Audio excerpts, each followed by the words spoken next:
Hello, everybody. Welcome back to ThreadTalk Tuesday. I'm your host, Teresa. And I'm Denver.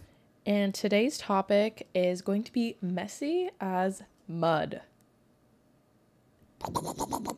Ew, what was that? The sound of mud bubbling. Ew, that's weird. I have in my head like Harry Potter and like when they make the potion that like looks like mud and they eat it and it's like terrible. Ew. I don't know. I did watch Harry Potter, but I'm not a Harry Potter fan. No. We only watched it in COVID. You forced me to, like all 12 of them. We did a Harry Potter marathon. It was great. Yeah. Well, I can get the lore behind Harry Potter and like the hype around it, but like for me, I didn't grow up watching it.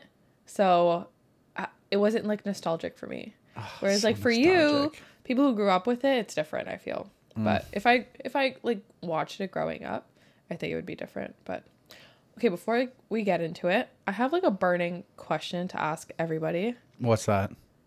I've never had a platform like this where I can ask like a mass amount of people. Oh, okay. And it's going to be a weird question, but does anybody have a fear of black socks? Oh my God. Oh, the only reason I'm thinking about it is because I'm wearing these black pants and my white socks are like sticking out like a sore thumb, I feel. Yeah. And so I just thought I would ask because, well, if you haven't guessed by now, I do. Yeah, Teresa has this phobia of black socks. I want to say a phobia. Like before I met you, I never bought white socks. I only had black socks because I thought white ones got dirty and they just looked bad. So I only ever had black socks, and it was like our third date or something where you finally like fessed up when you were over at my condo. And I thought it was funny, so I threw a pair of black socks at you, and you freaked out. You ran into the hallway, and you were threatening to go home. I wanted to go home. I didn't know how serious it was. It was over for me until you begged for me back. Surprised we made it. I begged. It's like, please come back. It was just a joke. I'm sorry. So, yeah, I would just love to know because I don't know if it's like something with my family, but like even my cousin has also like not really a fear, but like we don't wear black socks. For her, I think it's like less. For me, it's to the point where like I can't touch them. I made Denver get rid of them unless it's for work, like, and he has to wear like a black suit. Yeah, you can't keep wearing white dress socks. So almost all my dress socks are like dark navy and blue and black. Yeah. So she can't fold them. Sometimes she does the laundry, and like she'll accidentally be doing laundry and she'll realize like her hand touched it and she's pulling it out of the washer. Be like, ah. And then I always have to fold my black socks whenever Teresa does laundry. You know, I don't know if there's like a psychiatrist or a therapist or someone listening that like can diagnose me. Someone knows. Would love that. Head on over to YouTube and drop some comments so that we can chat. We're on Spotify. They can comment. Yeah, but we can't reply back. That's true. Yeah. So if you want us to reply back, you got to drop them down on our YouTube channel. I would just love to know. I'm curious. Yeah. And if you're over there, make sure you guys hit the subscribe button on the YouTube channel and the notification and the like button on all those videos, and it helps us out. Yeah. You guys are new and coming from Spotify. We appreciate you guys. We are going to dive into today's episode 27, Messy as Mud. We don't know what is correct here. We're just slipping and sliding through these stories. I've got 7 planned. Teresa's got 7 planned. We'll see how many we can get through in the next 2 hours. We might end up at 6 each, but we'll try our best not to get too distracted, too sidetracked for you. And we'll get into almost somewhere between 10 to 14 stories. Sounds good. Yeah, I don't want to make any promises, just in case we get in. We're like 3 hours in and we're not through them all. So sometimes we'll try our best. Make us go off track. But yeah, sometimes they're deep and they got a lot of updates. You never know. Yeah. Because Teresa gets her stories. I have no idea what they're like. I get my stories. Teresa has no idea what they're like. So who knows what we'll end up on this journey. But I'm excited to get into it. Let's get into it then. All right. Who's going to say their first story? I thought you wanted to. Okay. I'll do it. All right. This one is coming from a new subreddit that we've never come across yet. Mm-hmm. It's coming from Legal Advice UK. Okay. And it was posted 2 months ago. Okay. Someone in IT trolled me for over a decade. Do I have any recourse? All right. I work in a medium-sized firm. Between 2014 and 2024, I found myself constantly making mistakes while working. Here are some examples. My calculations on Microsoft Excel would be wrong. data inputs on spreadsheets being wrong, booking the wrong days with my annual leave by accident. I booked 1st to 10th of October, but suddenly found I had booked the 3rd to the 13th of October, impacting the business negatively. Typos in documents that I'd sent. Counts were turned into cunts. I felt like I was going crazy. So I would do things like screenshot what I had calculated, but I found my screenshots had disappeared when I logged in the next day. So I was wondering if I even took them in the first place. In February of 2024, our IT guy, let's call him Bob, left us after facing a disciplinary, and we hired another one. The new IT guy came over about 2 weeks in and approached me and showed me a series of records. Bob had been accessing my system, editing my work, and changing the information I'd put into my annual leave sheet, among other things. This man had been sabotaging my life for a decade. The consequences that I have faced because of this were: 1, I was not allowed to work from home like my colleagues were due to my apparent unreliability. This has resulted in £250 in transportation costs every month between 2021 and February 2024. I have been overlooked for several promotions. I have had my professional life and credibility massively damaged. I have had to undergo assessments for ADHD and early onset Alzheimer's and other cognitive tests with the NHS. I was put on a performance improvement plan. The old IT guy has moved out of the UK, but is there anything I can do? I've spoken with HR and they issued an apology and allowed me to work from home again and remove my PIP. What about all the money I lost traveling into work for years? What about the stress of an ADHD diagnosis and Alzheimer's assessment? What about the years he made me think I was absent-minded or crazy or even just stupid? Can the police do anything about this? I'm sure they can, right? I don't know. Is that like, what are the police going to do? I mean, maybe not the police, but if you take them to court. Who are you taking to court? Bob. Bob? Is Bob liable in a civil court? Isn't Bob the one that was like... Yeah, Bob's the old IT guy, but is he liable? But Bob is the one that made the changes? Yeah, he's the old IT guy. And he works for this company too? Yeah. Of course he's liable. In my opinion, I mean, I'm not a lawyer, but... Yeah, it's like, this is on a legal form, so we'll get into the top comment and we'll get some structure here, but... That's insane. Like, what do you fucking do? You just found out for 10 years. The IT guy has been logging in, editing your stuff, and fucking your shit up, making you think you're crazy. That's psychotic. Yeah. Wait, oh my God. Like, I would never think that would ever be an issue ever. Like, it's so messy. Like, what do you, you can't, this is like 10 years. Not just like, oh, it's happening to me for like a month. This is the last 10 years of your life. You've gone through ADHD assessments, early onset Alzheimer's assessments. Oh my God. You're lucky. He's lucky he didn't get fired. Yeah, for like, real. what if his he was boss on a performance improvement plan. So this dude could have got him fired or something. Oh my God.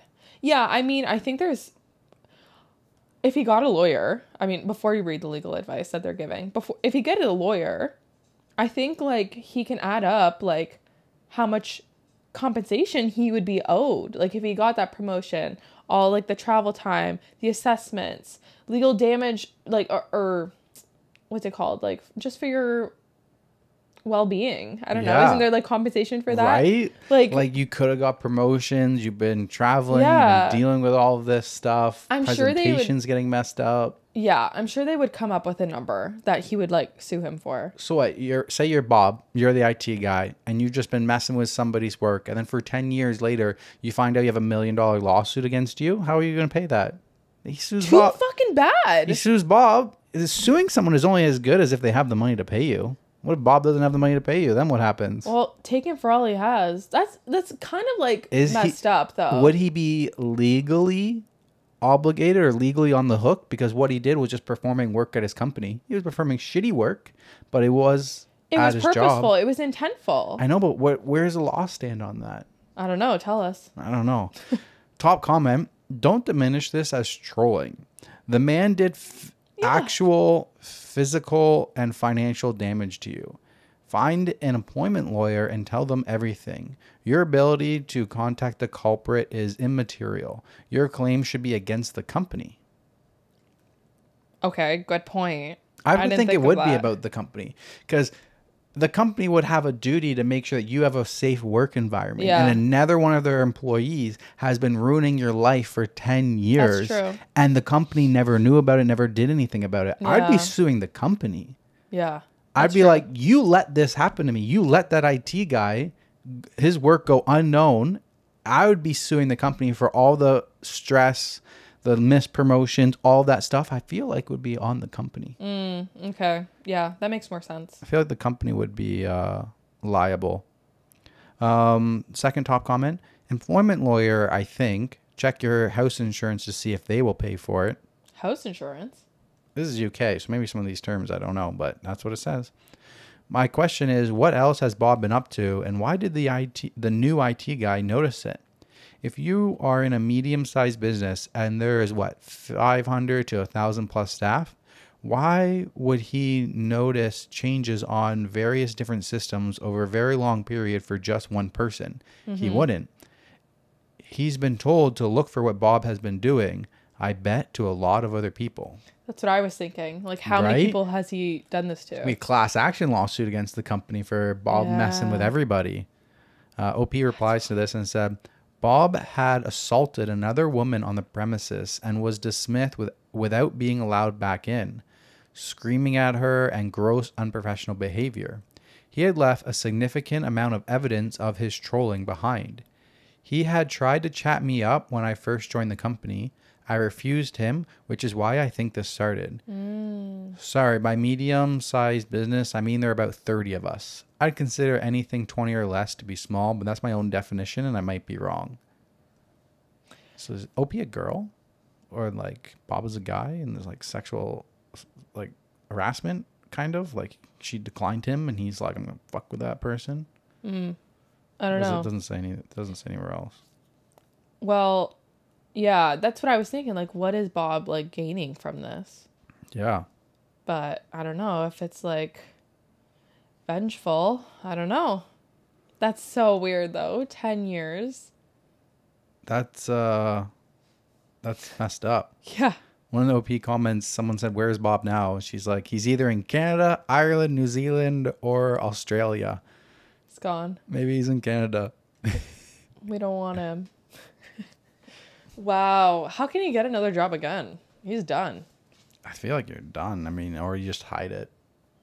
But damn, that's messy. Yeah, that is very messy. Like, what's the right thing that you do? And like, sue the company, I would say. Yeah. I would think most lawyers would probably be employment lawyers, sue the company. Yeah. I feel like the company is liable for that, right? They're supposed to provide a safe work environment. Mm-hmm. They allowed a work environment that got her freaking them like, him, her, we don't know, trolled and fucked with for like 10 years. Yeah. God, I would definitely do something. Yeah. Hope they do. They do. Wow, that was an interesting one. Right? It was an interesting one. I joined that subreddit, so we'll see if any more interesting ones come out of that one. I like it. All right, moving along. Yeah, moving on. Am I the asshole for disowning my adoptive son since he chose, quote unquote, his people over us? I know the title is a bit weird, but this was the best way I found to translate what was said. Apologies for bad grammar and or spelling. English is not my first language. I'm male 44 and my husband is male 40, been married for 20 years, together for 22. And our adoptive son is male 24. He's black and we're not. I'm only mentioning this because it's relevant for the story later. This does not take place in the US. Let me give a little background to the situation. About 19 years ago, me and my husband had been driving on a highway back from a small vacation when along a particularly long stretch of a road, absolutely no buildings around, only a ton of grass and hills as far as the eye could see, were spotted a little boy just sitting on the side of the road. Like I mentioned, there was nothing around for miles and no cars close to where the boy was, so we decided to stop and see if everything was okay. When we got closer to the boy, let's call him Jason, fake name, it was very easy to see he was dirty and malnourished since the only thing he had on were some diapers. He was so small it didn't look like he could be older than 3. Later we found out that he was actually 5. We asked him why he was alone, and he told us that Mommy and Daddy put him there and told him to wait. There was no cell signal in the area, so we did the sensible thing and brought him back to town to the nearest police station. To make a long story short, CPS was called. We discovered his parents were some druggies that were on the run from a felony. The only other relative Jason had was his grandmother, who was very mentally ill and couldn't take care of him, and we felt bad. He went into foster care soon after, but we felt bad for the kid and kept in touch with the caseworker. I had, and still do, an extremely well-paying job at the time and could easily afford a decent lifestyle for a small family, so after a few months of discussions between ourselves, the caseworker, and some bureaucracy, we formally adopted Jason. Now onto the situation. About 3 years ago, Jason's parents were released from prison on parole. They contacted him long after in hopes of reconnecting. Prior to that, they'd sent him a few odd letters here and there, but nothing really substantial. At first, he was hesitant to talk to them, but ended up caving and meeting them for lunch one day. I'll admit that a part of me was a bit jealous and apprehensive of what can happen.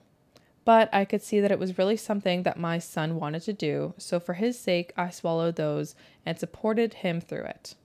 It wasn't very long, almost 3 months I think, that he started to pull away from us. At first, I chalked it up to him being excited to actually talk to his bio parents after so long, talk about what had been going on in his life, spend some time with him, etc. It started to bother me when he'd cancel plans with us last minute because Mom had an emergency, or Dad really needs me to help him with something today, or whatever other excuse he could come up with. He used to come over to our house at least once a week, call every day or so, but now we are lucky if he even comes by once a month. Again, I thought that was just a temporary thing, that he was just excited and soon enough he'd start spending some time with us again. We were overjoyed when he invited us over to dinner one night. It was supposed to be a family gathering, us and his bio parents and his wife, girlfriend at the time. I wasn't exactly keen on meeting the people that had left my son for dead on the side of the road, but decided to give them the benefit of the doubt, thinking maybe they'd atoned and changed. Besides, he's our son and we love him. We had to at least try. To say that dinner was a disaster is an understatement. His bio mom was extremely rude to me and my husband the entire night, making passive-aggressive, homophobic, and racist remarks every chance she got. His father was much the same. It all came to head when she straight up called us the F word and threw a glass at my husband. A screaming match followed and we soon left after. The next day, Jason apologized profusely and promised they'd never do something like that again. I told him neither me and my husband wanted to have anything to do with them and would appreciate if he understood that. He seemed to, but continued to pull away the next few months. And that leads us to what happened last week. Jason proposed to his girlfriend about 9 months back and has been preparing for the wedding since. Of course, we were overjoyed for him, but a few months went by and no invitation came. Every time we asked Jason, he would say they hadn't sent it out yet and change the subject. Well, last week, my husband saw a Twitter post from one of Jason's friends, his groomsmen, that went a few weeks back with the invitations in hand. We confronted Jason about it the next time he came over, only for him to drop the bomb on us that we hadn't been invited. We asked why, and he said his parents didn't want us there and wouldn't come if we did. I was fucking furious. I asked him how could he choose those pieces of trash over us? Why were they so important? What did we do to deserve this kind of treatment? His answer? They understand me better. They're my people. At this point, my husband was crying, asking how could he do this? I've only ever been truly angry a few times in my life, and this moment managed to top all of them. I threw him out right then and there and told him to never come back, that he wasn't our son anymore. I spent the rest of the day hugging my husband and trying to calm him down. The next day, I canceled everything we paid for the wedding, which was basically everything important, even the ones we couldn't get a refund on. Of course, Jason had the gall to call me and scream at me, asking how I could do that to him. Where would he find replacements for a wedding that was supposed to happen only a few months from now? I told him I didn't give a shit and said, maybe you can ask those 2 leeches you call parents for some help. 19 years. 19 fucking years of my goddamn life spent raising and loving a kid that I considered my own son, only to be treated like garbage. Giving blood, sweat, and tears so he would have a good life. All the love we could possibly give, and that's what we got as a reward. As for why I'm asking if I'm the asshole, some people have been calling and messaging us, mostly Jason's friend and a few of our family members, calling us heartless and monsters for doing what we did to him. And that's honestly got me questioning if I went a bit too far in anger. After all, parents are supposed to love unconditionally, right? But if so, how do we ever get over something like this? How can we deal with this feeling of betrayal? Are we justified in feeling like this? So, am I the asshole? No. Oh my God. I'm fucking heartbroken over here. 19 years. And they're paying for a portion of the wedding. Why would you ever think that you can get away with not inviting the person who's paying for your wedding? I know. How would you ever think oh, someone's putting money towards your wedding and they're not allowed to be there? Why the hell would that person ever want to add or go or continue to pay the money? Exactly. Why would you think? Yeah, exactly. Why would you think that they were still going to continue to pay for it after you said they're not invited? Yeah. I was when they're not invited, I was okay, well, that's pretty shitty. Yeah. Okay, but I guess it is what it is, but that's still pretty freaking shitty. I see where you're drawing the line. And then when they're I'm paying for stuff, I was wait, you told somebody who was paying for your wedding that they weren't allowed to be there? What the fuck is wrong with you? Yeah. You deserve everything to get destroyed. Are you kidding me? Yeah. Yeah. So I believe there's probably some form of manipulation from his parents. 100%. They've been manipulating since the day they started talking to him again. It's just shameful that he's that old. So 19 years and he was 5. He's 24. Yeah. He's that old and he still fell for it. I don't understand how you could go 19 years. You would have been 23. So you would have been 18, 19 years to see them again. Mm-hmm. And then after 3 months, be that easily manipulated. Yeah. It's a really messy situation. And I really feel for OP and his husband because that is your child. That is your literal child. 19 years. Yeah. That's a whole life. Childhood. That's a whole life. All that they did for him, and then for him to just repay. The worst part is his parents are gonna chew him up, spit him out. I'm gonna leave him somewhere again. Yeah, most likely. And he's gonna try to come back to it. Yeah. But it's not just him. It's also his fiance. Mm. If it was us. And it's my parents haven't been in my life for 19 years. And all of a sudden they're coming around then they're homophobic. Yeah. And they're talking shit on your real parents. I'd be looking at you or you'd be looking at me how are you letting your new parents come in and control this and treat your parents like your actual parents like this and still be okay with it and still not say anything. Yeah. So I'm also what the heck is wrong with the fiance? I know, and we don't know what she's been saying. She could be fully against it. Yeah. But at the same time, I was thinking the same thing. I would rip you a new one if you were treating your I wouldn't want to marry you anymore. Yeah. If you're gonna treat them like that, if they raised you, how are you gonna treat me? I know. Yeah. Blood to me doesn't mean anything. It's just because they are your blood parents. Yeah. It doesn't mean that they are obligated to have a relationship with you. They treated you like shit. And yes, they did time and maybe they're different now, but they're continuing to show you that they're the same person just by that interaction at dinner. If they can't have any respect for the people that raised you for 19 years. They should be thanking them. Yeah, exactly. For saving my son. And they're not. If it wasn't for them, he probably would have been dead. Yeah. Well, that's who knows? That just shows how big of pieces of shit they are. Yeah, exactly. They can't even thank them, and they're just homophobic. Yeah, and it's unfortunate that he can't see that. And yeah, I'm assuming there's obviously manipulation going on, but it is like really unfortunate that he can't. He's still letting himself get manipulated. Yeah. Manipulated or not, at the end of the day, you are still a person. You're making your own choices. Are they swaying you? Yeah. Are you letting it happen? Yeah. Absolutely. At the end of the day, it's your decision. It's your decision. Yeah. And you have to take responsibility for it. You're a fucking joke if you thought that you could uninvite the people who are paying for your wedding. Yeah. And they would still pay for it. Like, yeah, you're a joke. Please. You deserve worse. Yeah. You're going to get what's coming to you. It's going to happen. They're going to chew him up, spit him out, and he's going to come begging back to his parents. And I would, no, man, you're an adult now. Deal with it. Yeah. Yeah, exactly. Ugh. Top comment, forget everything else. Why would you pay for a wedding you weren't even invited to? Yeah, exactly what we were saying. Yeah. Well, they didn't know they weren't invited. No, I think they're saying, like, why would he expect them to still pay? Well, he's obviously a big enough idiot. Yeah. Like he called them screaming like he was surprised. Yeah, exactly. Insane. Yeah, overall vote, not the asshole, obviously. I thought this was a pretty obvious one, but still messy. Yeah, very messy. Yeah. It's not a question of if or not. That's just a messy, messy situation there. Mm-hmm. All right. Moving along.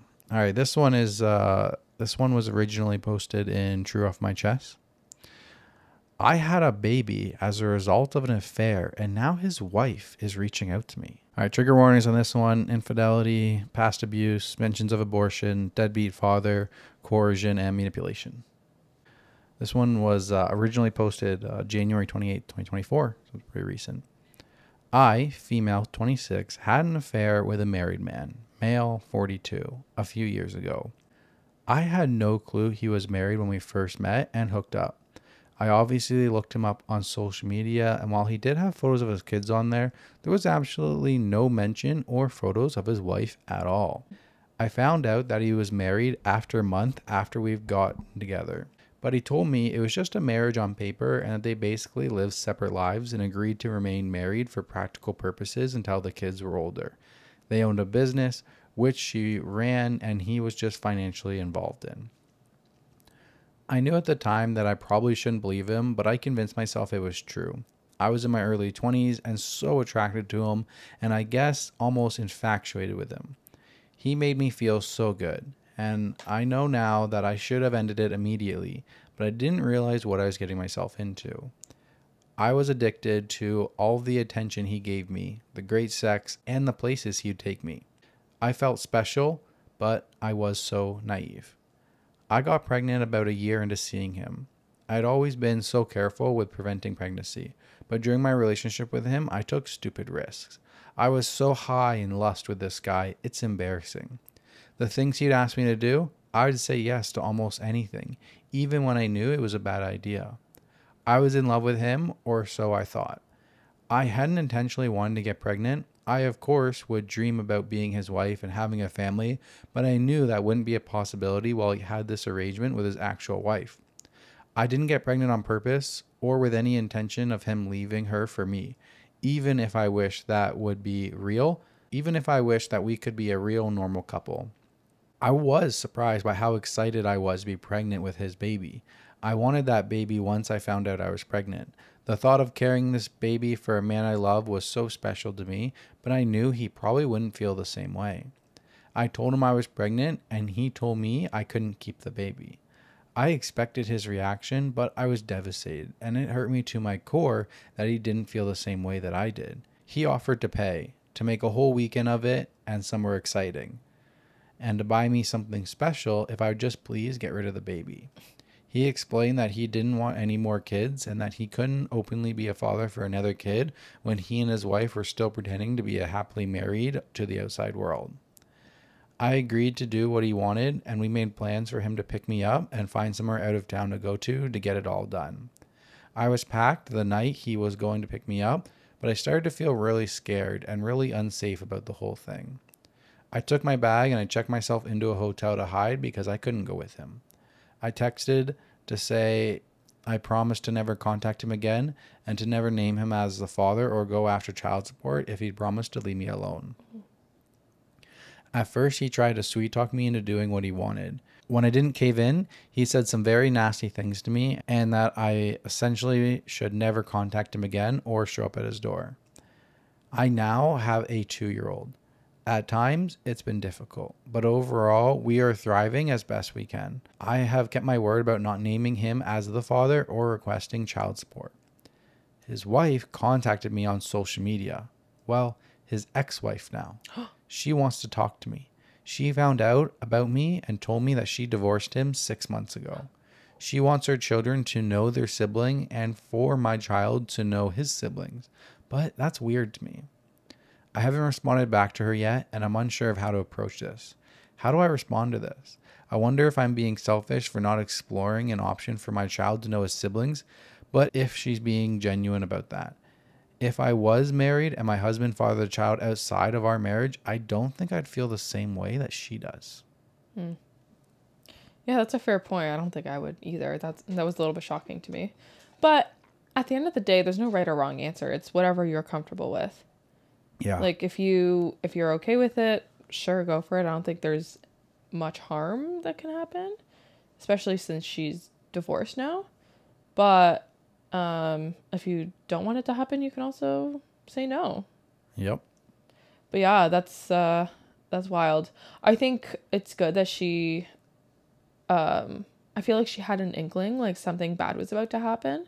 Yeah. And she trusted her gut and she was like, I just don't even want to like see you anymore because. Yeah. And I mean, that's a hard thing when like, you have a little potential human inside of your body. You have a baby. Yeah. There's attachment there. Yeah. You're being pressured to abort it when maybe you don't want to. Yeah. It's your choice of what you want to do. So just because he's pressuring her to do it doesn't mean that she has to. Yeah. She needs to do what's right for her. And she felt like, no, like regardless of whether he's in my life or not, I still want to have this child. Yeah. And yeah, I think she made the right decision and she did what she thought was best at the time. So that's all you can do. Exactly. There's an update. February 18th. I made a post 3 weeks ago and things have only gotten stranger. So I had an affair with a married man a few years ago. I regret it and I will never do anything like that ever again. I knew it was wrong from the very beginning, but he captivated me. I was naive. I allowed myself to believe when he told me they were pretty much just married on paper for the sake of their kids. I got pregnant while he tried to talk me into getting an abortion and I ultimately decided to keep the baby. Now I have a 2-year-old little boy. I promised this man that I wouldn't expose our affair and I wouldn't formally identify him as the father or request child support. I did all of that because he was becoming very nasty about the whole thing, and I felt like due to the mess I had created and the way that I felt in the end, a clean break with no involvement with him would be the best thing for everyone. I moved back to where my family is, hundreds of miles from where he and his family live. About a month ago, his ex-wife reached out to me via social media, claiming they had been divorced for 6 months and that she wanted our children to be able to know each other. Now, their kids are teenagers, so I didn't really think they'd want anything to do with the toddler and the woman their father was having an affair with. It seemed odd to me. After posting here, I sort of decided that I wouldn't respond to her, so I just ignored it. She just sent me the one message, so it wasn't as if she was badgering me about talking to me or meeting me. On Friday night, I decided to message her. I really don't know why. I think it was really just for my sake so I could have the chance to apologize to her. I told her that I would be more comfortable speaking with her face to face since I couldn't trust that it was really her. She said she understood. I was too nervous to meet her in person, but we did a video chat. I didn't know what to expect. If this was all a ploy just to unleash her fury on me or what. I mean, I deserve that. She wouldn't be wrong to feel like that. So it really was her. She told me she discovered our affair when she found communications between the two of us after our relationship had ended. She told me I'm one of many women he had affairs with over the years, and she knew about somebody even before he met me, but she didn't divorce him at the time. Finding out about my child was the final straw for her. I told her I was sorry for my relationship with her husband and admitted that I knew he was married. She graciously told me she forgives me and that while she harbored a lot of anger towards me initially, she ultimately blames her husband. I'm not blameless, but she chooses not to hate me, essentially. She said she couldn't have said this 6 months ago or a year ago when she first found out about me, but she has moved past that. She still has anger towards him. In addition to many other emotions surrounding him, she started pouring her heart out to me about their 20-plus year marriage and life together, and it was very awkward because what do I even say? Her kids know about me and my son. She says they're very mad at their father. Somehow, I don't think they're mad about the fact that he's not involved with my son's life. And why would they be mad about that? I would hate me if I were them. I told her with my son being so little right now, I don't really feel comfortable with him meeting her kids or being involved with their family. I feel unsure about it, and it's just not something I feel needs to happen right now. She then told me her ex-husband was in a bad accident 2 months ago. He's fine now. He's still not allowed to return to all his normal activities just yet, but he will be fine. He is probably the most physically active person that I've ever met. He barely ever seemed to sit down, so he must be terribly annoying to be around if he's not allowed to go all the time. She told me he wants to meet my son. Apparently, she moved back in with him temporarily when he first came home from the hospital. She said the accident really shook him up, and he has been expressing a lot of regret about my son, not being involved and not providing for him. So now it's like, was everything she said just a lie, and he somehow got her to reach out to me on his behalf? And she actually did it? I feel almost like a relief talking to her initially, but then it's like, was any of that true, or were you just trying to be his messenger? Mm-hmm. I don't know if that part is true now. Why wouldn't he just contact me himself? I'm just feeling so uneasy about the whole thing now. Yeah, that's the first thing I thought. Like, maybe she's lying. I think she's lying, and she's just trying to be like the middle person. But at the same time, why does he all of a sudden want a relationship with his son now? Yeah. It's very strange. It's very messy. Yeah. Yeah. Are there any more updates? There is another update. All right. April 30th, 2 months later. Oh. Update. Since I last posted here, I received a handwritten letter from him. In it, he expressed how he wanted to get to know our son. He wants to be a father to our son. He wants to provide financially for him. He'd like us to come visit him. He asked me to sign a paternity affidavit. I refused to do so. I know he is my son's father, but I'm not going to make it that easy for him. After the things he said to me and threatened me with, he at least has to work for it. At that point, my parents felt that we needed to meet with a lawyer. All communication from me has gone through a lawyer. I have never responded to him personally or directly. Now I have a court order for paternity. I have to present my son to have a specimen taken tomorrow. I already know what it's going to say, though. It's not that I don't want my son to have his dad in his life. It's just the whole situation is a mess. And he lives a few states away from me. I don't know what to do. I can't really do anything. He's doing things legally. Next, I'm sure he'll petition for some form of custody or visitation.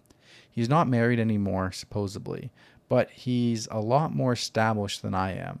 He has considerably more financial resources. I also know he has some sort of connections where he lives. Luckily, they don't hold much weight here in my state, but it's still so scary to me. I'm a bad mom. I brought my son into this world knowing it was a messy situation. I just got so comfortable with it just from being the two of us, and now I don't want to give that up. That's it. Oh my gosh. No, I don't think you're a bad mom at all. You did what you thought was best, and I think that is best. Because if you would have aborted the baby, like, you might be living with so much regret now. Yeah. So at least you did what you thought was best. Like, and I don't think you're a bad mom for that at all. Like, the baby still has you, who sounds like a great mom, and you don't have to have a relationship with him for your baby to grow up and have a relationship with his dad. Like, that's not necessary. No. But I do think you should take his money. Yeah, well, I think what she was trying to avoid is, with taking his money gives him the rights and the adds to the mess and adds contact and everything. Then don't. Versus no contact, no money. Yeah. It looks like it's going to be unavoidable. It looks like he's going to go for part custody, which is legally his right if the paternity test comes back positive, and then he'll be paying child support and visitation rights. Does she have to take a paternity test? Like legally, yeah. She does? Yeah, it's been court ordered. Okay. I didn't know that. Okay, well, I mean, yeah, I think you did the right thing by lawyering up, and hopefully you can just, I don't know. I don't really know. That's a messy one. It is messy. It's unfortunate because, yeah, now you have to, like, think about this man being in your life. Yeah, I was like, we talked about this a while ago. It's like if you wanted to, like, legally, I don't think you can get away. Like, you know, if he's crazy or something like that, like, I feel like they have a legal right to know where their child is. You know, if they're, I think unless they do DNA something tested. Unless they do something that like the court orders him to like not have any access to the kid, then but I don't think what he did is like, no. Same thing with the old one that I was thinking of too, but there's not much you can do. Just I feel for her. Keep a document of everything, keep fighting for full custody. Ugh, but no, I think you're doing the right thing. I think so too. Yeah. All right, back to you. All right. This one comes from BOR Updates. Sister-in-law told me my wife cheated while on vacation. In brackets, you found a what on the walls now? I don't get it. What? It'll explain it. Content warning for drug and alcohol abuse. Sister-in-law told me my wife cheated while on vacation. The players in this drama, my wife, who for the purpose of this post shall be called Anne, female 47. My sister-in-law, female 40, who we shall call Shannon. Sister-in-law's cheating partner, male, mid-40s, known hereafter as Tony. And myself, male, so close to 50 that I can reach out and slap it. We shall refer to me as me. Usual disclaimers of cell phone and English is my first language. I just suck at it. So my wife had to travel to her stepfather's house. He is in very poor health, and she went there to help set up home health. She was there for a week, and we were in constant contact. Her sister is a drunk and a drug addict. At several points during the visit, we were on video chat when Shannon came into the room where my wife and her father were. She was buck-ass naked, raging drunk, in front of her father. I was mortified, and I'm sure he was too. Now, Shannon is married, but separated. She has a live-in boyfriend. Tony is my father-in-law's primary caregiver. For the flight home, Anne missed her flight. Tony was driving her to the airport. There was an unusual amount of road construction, and they arrived late. She had to take a different flight. Not a big deal. After she was home for a few days, the following text exchange happened between me and Shannon. Shannon, they fucked. Me. Who? And did you film it? We can make a fortune on Pornhub. Shannon, I saw him leaving her room and smiling. You know she didn't miss her flight, right? He ain't denying it. Me. Well, if they did, he's the luckiest man alive. Now, guys, I know that I have a better chance of creating a fart-powered personal jet than this story has of being true. It's just not in her nature. That said, damn to that woman to the depths of Detroit's South Side for putting the idea in my head. So the question, how do I deal with a crazy 80-pound woman from 1,000 miles away? I can't block her because the rest of the family has. If something happens to the father-in-law while Tony is at work, I'm the only one she can contact. Oh, man. It's like oddly messy. Kind of funny. I don't know. I don't know. I feel like you have to like ask your wife. I feel like let her be aware of the situation. Oh, yeah. Definitely confront the wife. Right? She sounds crazy. She sounds crazy. Yeah. There's an update. Oh, okay. Thank God. Like, leave me hanging there. I'm lost. Several months ago, my drunk sister-in-law, female 40, told me, male 50, that my wife of 12 years, female 47, cheated on me while setting her stepdad's home health in Detroit. I, of course, didn't believe her. A lot that happened since then. First, we all went up for Christmas. While we were there, sister-in-law, I call her Shannon in the original post, stormed in and claimed that my wife was having sex with her boyfriend Tony on the front porch. Two problems with that. One, it's Detroit in December, so it's cold as a well digger's asshole outside. Two, My wife is in the chair next to mine. Sister-in-law ended up assaulting Tony right after I returned home. She ended up in jail, where she was placed on a 3-day psych hold. Apparently, being a drunk meth addict makes you crazy. Who knew? Mid-January, my father-in-law passed away. This sent sister-in-law into a spiral, especially when she found out that she couldn't stay in the family home anymore as it had been sold. She was given $35,000 for her father's retirement to get a new place and hold her over until the sale of the house. My wife and I drove up to prepare the house to go on the market. Y'all, I have been in nasty houses before, but not like this. My father-in-law kept this place immaculate. Now, in just 2 months, it qualifies for an episode of Hoarders. There was dog crap halfway up the walls in the den. I didn't even know dogs could poop that high. There were several empty bottles of $350 tequila in the living room. We figure that she will have drank her entire inheritance in 6 months. We had to rent a dumpster for me to shovel all of the garbage into. Obviously, I changed the locks and garage door codes. I'm a career garage door installer, so that part was easily done. Even more obviously, all those people who responded to the original post that my wife cheated were very wrong. Edit. The dog is a Chihuahua.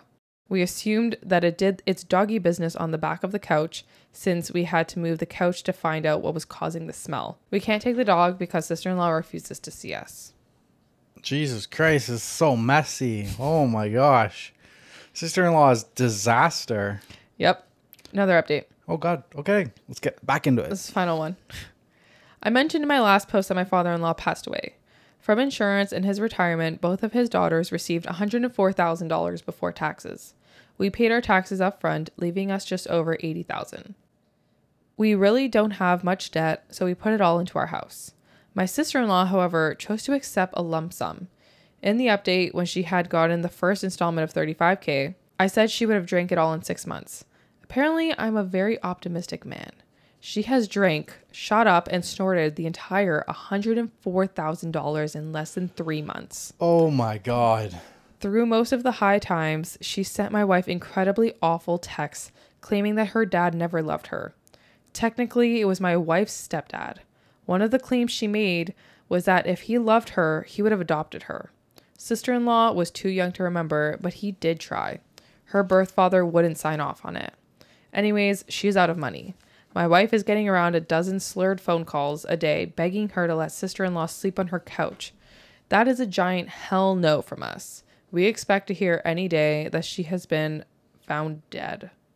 That's dark. That's dark, but I mean, there's only one direction that it's going to head. Yeah. $104,000 in alcohol and drugs in 3 months. That's so messed up because do you know how many people would like need that money? Like would be so happy and would be able to set their lives on a correct path if they were able to get that money, and you have somebody who's just blowing it and putting it in their arm. Yeah. And somebody who's struggling, really, like that would be life-changing money to them. That's so true. And that could have set her up for a very long time. Yeah. And she just blew it. Yeah, I know. I'm glad not sister-in-law. I'm glad OP's wife wasn't cheating though. Yeah. Very happy on that one. Yeah.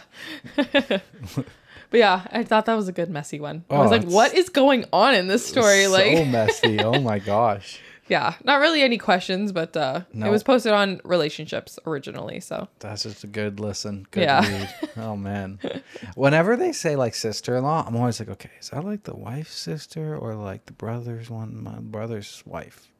Oh, I always think wife's sister. But it technically could have been his brother's wife. Yeah, it could have been. That would have been sister-in-law too. I always get confused with these in-laws. Well, they're talking about the same dad. Yeah, I mean, that got a little... It got easier for that story. But on a lot of these stories, when they introduce characters and they're like brother-in-law and stuff, I'm sometimes like, which side? How is this happening? Like, is it like your spouse's sibling? Or like your sibling's spouse. Which way is this going? True. Confusion. Yeah. I don't know. I don't know. It's just something I think about it sometimes. That's fair. I've never thought of that. No? Never? No. Fuck me. I'm just struggling over here. Oh man. All right, moving on. Yeah, let's move on. Back to me. This one's coming from AITAH. It was posted 7 days ago. Am I the asshole for saying I would divorce my wife in 4 years? Probably, what? But let's go. Me, 43 mate. Me, 43 male. And my wife, 45 female. We're having some drinks outside the other day and we were having a good time. She said, I wish I brought my cigarettes. And I pulled them out of my pocket, as I had anticipated that she would want to smoke. She said, wow, how did you know? I said, I can see the future, especially when you're drinking. She said, can you see our relationship future? I said, of course. So she asked me, will we still be together or will we be divorced? I said, probably divorced. And she said, when? I said, I'll probably be tired of Peter's shit in about 4 years and have to bounce. Peter is my wife's son from a previous marriage. He is 24 years old. Me and my wife have been together for 21 years. I have raised this boy as my own, and he has called me dad since he was 5. We have a great relationship. Never had the "you're not my real dad" fight. We are good. However, I feel like my wife coddles him, and he is failing to launch, so to speak. He is in uni, but has never had a job. His social circle is like 5 people that he is constantly online with. He very rarely leaves the house, or even his room for that matter. My wife has to remind him to shower daily, and she has to wake him up every day. He will not wake up to an alarm, mainly because he is usually up until 6 or 7 a.m. playing online games. Now, overall, he's not a bad kid.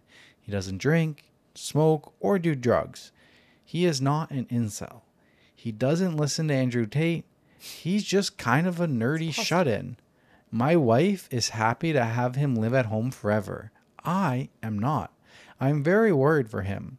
He cannot drive, does not want to learn. He is comfortable in his life and sees no reason to grow. I stress the fact that he is an adult now, and I've stressed the fact that he is an adult now to my wife many times, but he will always be her baby. Honestly, it's killing me to watch her enable him. Every time I try to encourage him to get a part-time job or get out of the house, she tells me off and asks me to leave him alone. I feel like a failure as a parent, but she is happy if he is staying out of trouble. He could do so much more though. He is very bright. I will say to her, what if we died tomorrow? What would happen to him? He would have a lot of growing up to do quickly. Maybe we should push him a little bit now, but she won't hear it. Anyway, she lost her shit on me. How could you divorce me because of Peter? He will be fine. Everyone develops at different speeds, etc. I get it. I know. I think she also feels like we failed him by over-providing and she doesn't want to hear it. But guys, I can't sit around forever if this is the trajectory. I pray he snaps out of it, finishes uni, gets a job, and grows up. But if not, I can't see myself supporting him and her forever. I feel like leaving might actually be good for both of them. I contribute 80% to the household finances. She works part-time. Anyway, I don't really think it'll come to that. I have faith in the kid. I was just 50-50 joking and serious with my 4-year timeline. 4 years is a long time, right? The fact that she was upset is upsetting to me. Does she think he'll be doing the exact same stuff from 4 years from now? She thinks I'm an asshole because I'm giving an ultimatum and she doesn't care how long he stays at home. So, am I the asshole here? I'm so confused how this escalated.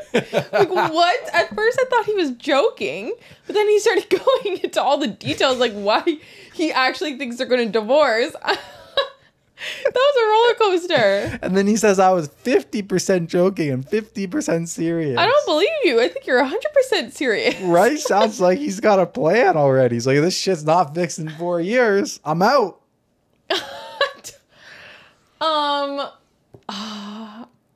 I feel like, yeah, you're an asshole for saying that. You're an asshole for saying that because... You're an asshole for making it a joke. Yeah. It's not a joke to you, apparently. Exactly. Like, you wouldn't joke about it if it is an actual issue. Yeah. So like, yeah. Bro, he just went on a rant. This is a real issue for him. And he's like, it's just a joke. Bro, how did that even escalate from like, oh my God, thanks for getting my smokes. Yeah. To we're gonna divorce in 4 years.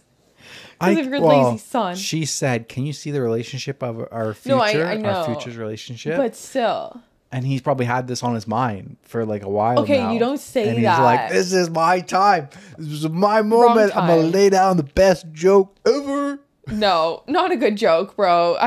No, I don't think that was an appropriate time to say that at all. No. If this is a serious topic that's like bothering you, you need to like sit down and have a serious conversation about it, not like slip it in there and like pretend, oh, I'm joking, but you're not. Right? That's kind of immature to me. Like, yeah. I don't know.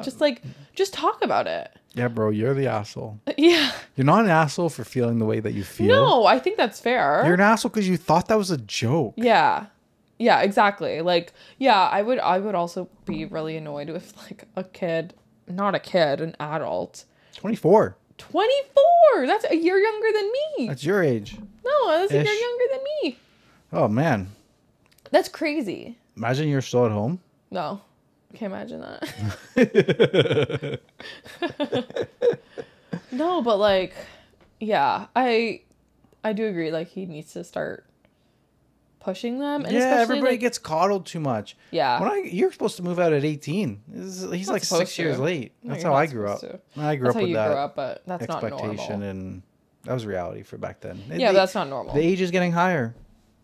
Huh? The age of moving out from home is getting higher. Yeah, but that's not because people are lazy. That's because the financial ruin shitty of our economy. Yeah, I was thinking about this the other day, and this might be a little deep for this episode for our podcast because we're not a finance podcast, but like economics is not a proven thing. It's just something that humans have adapted over years of time. It's all fugazi. It's all thin air. It's all fake. It's a bartering system so that we don't have to trade the sheep for the beef or something, for the grain, whatever. It's a universal mechanism that we've had for a long time. But this whole idea of like inflation and debt instead of gold and currency and all that, it's not like it's been around for infinity and this is a proven system. So like inflation is a real thing, and when you just print fake money, the value of money becomes less. So like it's gonna get to a point in the future where I want a slice of bread and it's $10,000 Canadian. Like, you know what I mean? Like statistically, inflation doesn't go backwards. The numbers are never going to drop down. The house prices, nothing is ever going to get cheaper unless there's a complete economic collapse. Yeah. So it's just going to keep increasing until like it's normal that like kids stay at home forever because they can't, and the grandkids stay at home, and it's like, it's fucking depressing. Yeah, it's depressing. Like, it's so hard to buy a house in Canada, the US, anywhere. Like, yeah, like everybody's seeing inflation, but I just think about the fact that like it's not a perfect system that we work on. No. And especially like sometimes I think of like the differences between like communism and capitalism. I think mainly we're thinking of it because like right now in Toronto, they closed down the DVP or the Gardner because they're like rebuilding it. I remember watching this video one time in China, and like they hired in massive amount. They had like 100 excavators. They tore down the bridge and built it back up within like 72 hours or something. And we're like, here, our bridge is going to be closed. They say it's going to be closed for 3 years, probably 5 years. They already wrecked the other half of the end of the Gardner. So like our roads are a disaster. And I'm like, that's the difference, because China is like, government's okay, this is what we're doing, that's it. In ours, it's capitalism. People need to make a bid. People need to make money. You know, it's like, you know, there's lots of contracts that get handed out by the city, and everybody's got to pad their pockets along the time. And we end up with shit infrastructure that falls apart because people want to get paid to put it back together again. Mm-hmm. But we have a lot more freedoms. Like, there's no perfect system. I was going to say, like China is like, trade-off. Yeah, there's absolutely a trade-off. And I'm not saying one's right and one's wrong. I'm just saying it's like interesting on different aspects. Yeah. Like, there's a lot of shit things in China, and I'm not trying to say China's great. I'm not at all.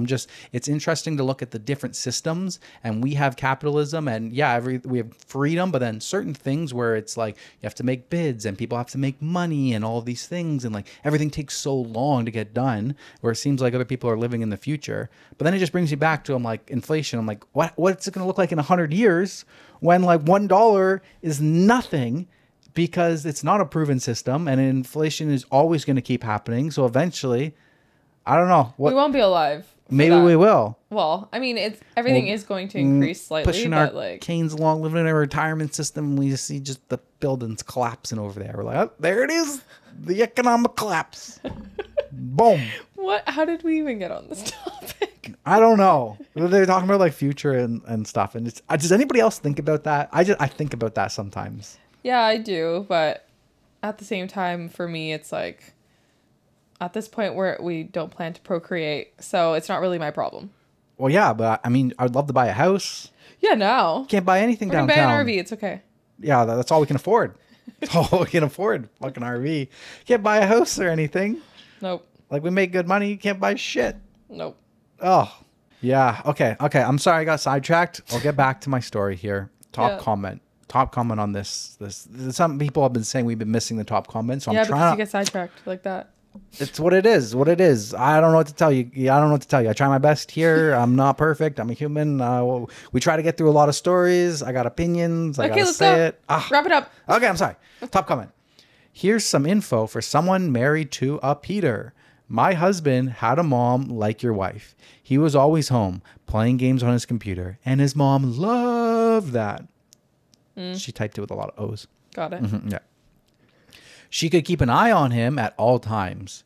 Hand him peeled mandarins with the white icky stuff removed, of course. Going outside wasn't necessary. Accidents happen out there. There's a lot of evil people out there. Better for her boy to stay with her at home. Even when we got married, bought a house together, she was still saying random stuff like, "When are you moving back in at home, sweetie?" He's 40 now. Oh. He regrets never signing up for the army because he really wanted to do that, but mommy dearest forbade it. When he got laid off, I told him to just apply. He was exactly 2 months too late. He was devastated. If it had been years, that would have been fine, but 2 months too late? He was too old to enlist. He keeps falling back into the role of asking before taking a snack from the cupboard. I keep telling him, you paid for that snack. You even paid for that cupboard, the house it's in. Who's going to tell you no? He resents a lot of things he didn't do because staying in was safer and easier. Seriously, just have a bonding moment and plan a father/son trip where you go camping. He has to figure it all out with you. He might get hooked on making stuff happen himself and being his own master and commander. Yeah. Yeah, I would say on that, like you don't necessarily need to be the hard parent of like kicking him out or, anything like that. Like you can do some soft stuff, take him in some camping, trying to get him to plan a trip, trying to take him some leave. Like, yeah, make it feel like it's his decision to want to grow up and leave and stuff. Exactly. Show him the benefits of other things in life. That's a great approach. Yeah. Never thought of that. Yeah. Exactly. Yeah. Buy some wood, build something, build a cabinet. I don't know. Build a cabinet. Did I ever tell you when I was a kid at the home, like when I was like, I don't know, grade 8 or something, I used to make wooden airplanes at a bandsaw and I would cut them up, put little wings on them, put little propellers on them, and I'd sell them to people for like 10 or like $15 or something. Hustler. Yeah, I sold a bunch of them. That's cute. Yeah. And I used to sell hot chocolate in the winter and popsicles in the summer. I know. To anybody that came to the farm. Yeah. But the paper airplanes, or no, the wooden airplanes. And I remember I gave one to my grandma as a gift, and she had it hanging on the porch for the longest time. I wonder what happened to that. If you find it, you should give it to Madison. Yeah, I should make her one. Luke's got a lot of stuff at the farm, at the shop. I could do some wood stuff. I'm crafty. Totally. I built my nightstand made out of wood in high school. Yeah. I like to build things. I'm a builder. Does anybody else just like look at something and you're like, I could do that. I've never done that before in my life, but I could do it. That's just being a man. You guys you're overconfident a lot of the times. And that's statistically proven. I can't help it. I just think I can do anything. There could be like a broken down rocket ship and somebody would be like, we need to go to the moon. I'll be like, I'll fix it. Aye. All right. Moving on. This one is going to be a little bit dark. Okay. There's How a few dark? trigger warnings. Trigger warnings for infant abuse, spousal abuse, drug use, stalking, kidnapping attempt. I'm not ready for this. It's a long one, and it is kind of heavy. So if any of those trigger you guys, prepare yourself. Just fast forward if you don't want to listen. I'll leave timestamps down below so you know how far to fast forward. Mm-hmm. He, 42 male, is so jealous of our kids and it's starting to scare me, 35 female. Is this family and marriage even savable? My husband, 42 male, and I, 35 female, tried for so long to have our boys and girl. Due to a health issue my husband suffered, he developed fertility issues and we had to get medical assistance to be able to have our children because if we didn't, he'd probably never had kids. So we went through fertility treatment. He desperately wanted his own biological children and we spent a fortune just to bring them into the world, and now he's jealous and distant with them. He's constantly in competition with his own infant children. If I hold the children, he gets frustrated. Anytime they take my attention away, he gets completely pissy. He's always in a foul mood, irritable, and just downright nasty. I don't understand it. Why is he like this? Our children are barely 6 months, and they won't stop crying every time he's near. I feel like they can sense his negativity. I tried talking to him. I've suggested he take interest in the kids and spend more time with us as a family. I know it can sometimes take a little longer for parents to bond with their children, but this is downright scary to experience. He's full of jealousy and envy. He sees our children as competition to my time and affections. A few times now, he made a couple comments about feeling frustrated that I still breastfeed our children. The thing is, we mix feed, so he has had ample opportunity to feed them and he just doesn't. He also said that this, meaning our life and our marriage after children, wasn't what he thought it would be like. I mean, what did he expect? A singular baby cries, and 3 of them cry a lot. We've been together for 8 years and married for 7. He wanted these children. He pushed for them, and now this. I never thought this would ever be me. I am scared. I'm scared for my children. I have tried talking to him, but he just brushes me off. I've suggested counseling. He refuses. He tells me it's all in my head. I want to save this marriage, but I'm scared I won't be able to, and maybe it's not worth saving. He comes home later every day.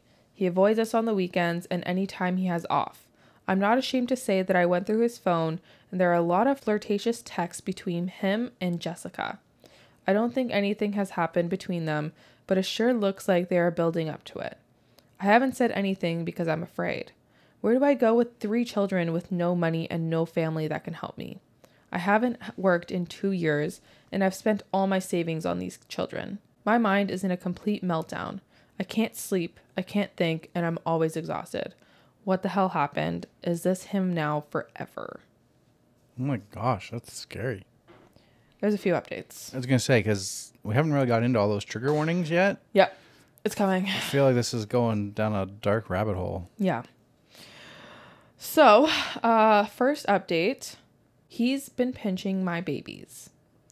Thank you to the person who said I should watch his interactions with my babies more closely and frequently. Not even hours after I posted here asking for advice, I caught him pinching my son. While I was scrolling on here and replying to people, I decided to check my baby monitor and watched my husband enter our children's room and insult them in a hushed and whispery tone. I couldn't make out much of what he said, but he was without a doubt telling them that he had hated them and wished them dead. He had pinched my son, and my baby boy didn't even cry, which makes me think he's done this many times before. It all happened so fast, and by the time I could make sense of what was happening on the monitor, he was already walking down the hallway and down the stairs. At the same time, I had leapt off the sofa and pretty much tackled him as he came off the stairs. We got into physical and verbal altercation. We fought, argued, and shouted for hours. I guess the police were called by the neighbors because the next thing I know, the police are banging on my door. I explained the situation to the police, and the officers said that they could not prove that my baby was harmed since he didn't have a bruise and my baby monitor was only on live and not simultaneously recording. Eventually, they got my husband to agree to pack a bag and leave. He left reluctantly. He has since been blowing up my phone, begging for forgiveness, talking about how he's been depressed and stressed by the babies, and that his anxiety and jealousy got the best of him. I just responded once, telling him to go fuck himself. I've also been in contact with a lawyer, and she's advised me to leave him unblocked in case he further incriminates himself. I don't even recognize who this man is. Where did this all come from? How did this happen? Has any other parent experienced this? How did you handle this? Before y'all start jumping down my throat, I am absolutely getting a divorce, and I will do everything in my power to get full custody. I did take my children to our family doctor, and they are in good health, and there are no other signs of abuse. I've filed a report with the police, and my lawyer is dealing with it. I'm also about to start the process of the divorce. God damn, that's scary. Yep. Any other thoughts? Oh my God, I can't imagine, like, 3 kids, like, how old are they? Like, are they triplets, twins? Like, what's happening here? I don't know. She said they're 6 months, or they're younger than 6 months, so maybe they're triplets. That's just so scary, because it's like, that's the person that you chose to have your life with. He's supposed to be like undying trust. Like, I feel like I can provide you with undying trust in me. Yeah. And that gives you a little bit of peace of mind. And then it's broken, and this chick doesn't have that anymore. Yeah. After you have 3 kids. Yeah. Holy fuck. I literally could not imagine. I'm scared. And that is a scary thing. Like, people do experience this, like, quite often, where after, like, you have kids, or even just after marriage, like, the person that you married is not the person that you thought you married. Yep. And they just, like, flip. Yeah. And it's really scary. Absolutely. Okay, update. How did it go so wrong? For my birthday, he broke into the house. Every conversation with him, 42 male, feels like I'm 36 female, losing my mind. The only thing that has kept me semi-sane and able to track what he was doing is my audio journal and my posts on here. Last week, it was my 36th birthday. Actually, I had forgotten it was my birthday and was reminded by my sister that it was in fact my birthday. I decided I couldn't mope around the house, and I got my kids dressed to go shopping and get groceries. We got back, and I put half of the groceries, but my babies were fussy, so to tire them out and ready for bed, we went for a walk. When I got back home, he was in the kitchen, cooking and putting away some of the groceries I had left out. He greeted me and acted normal. I didn't react because his entire demeanor was freaking me out, so I played along. I went upstairs and got the kids down.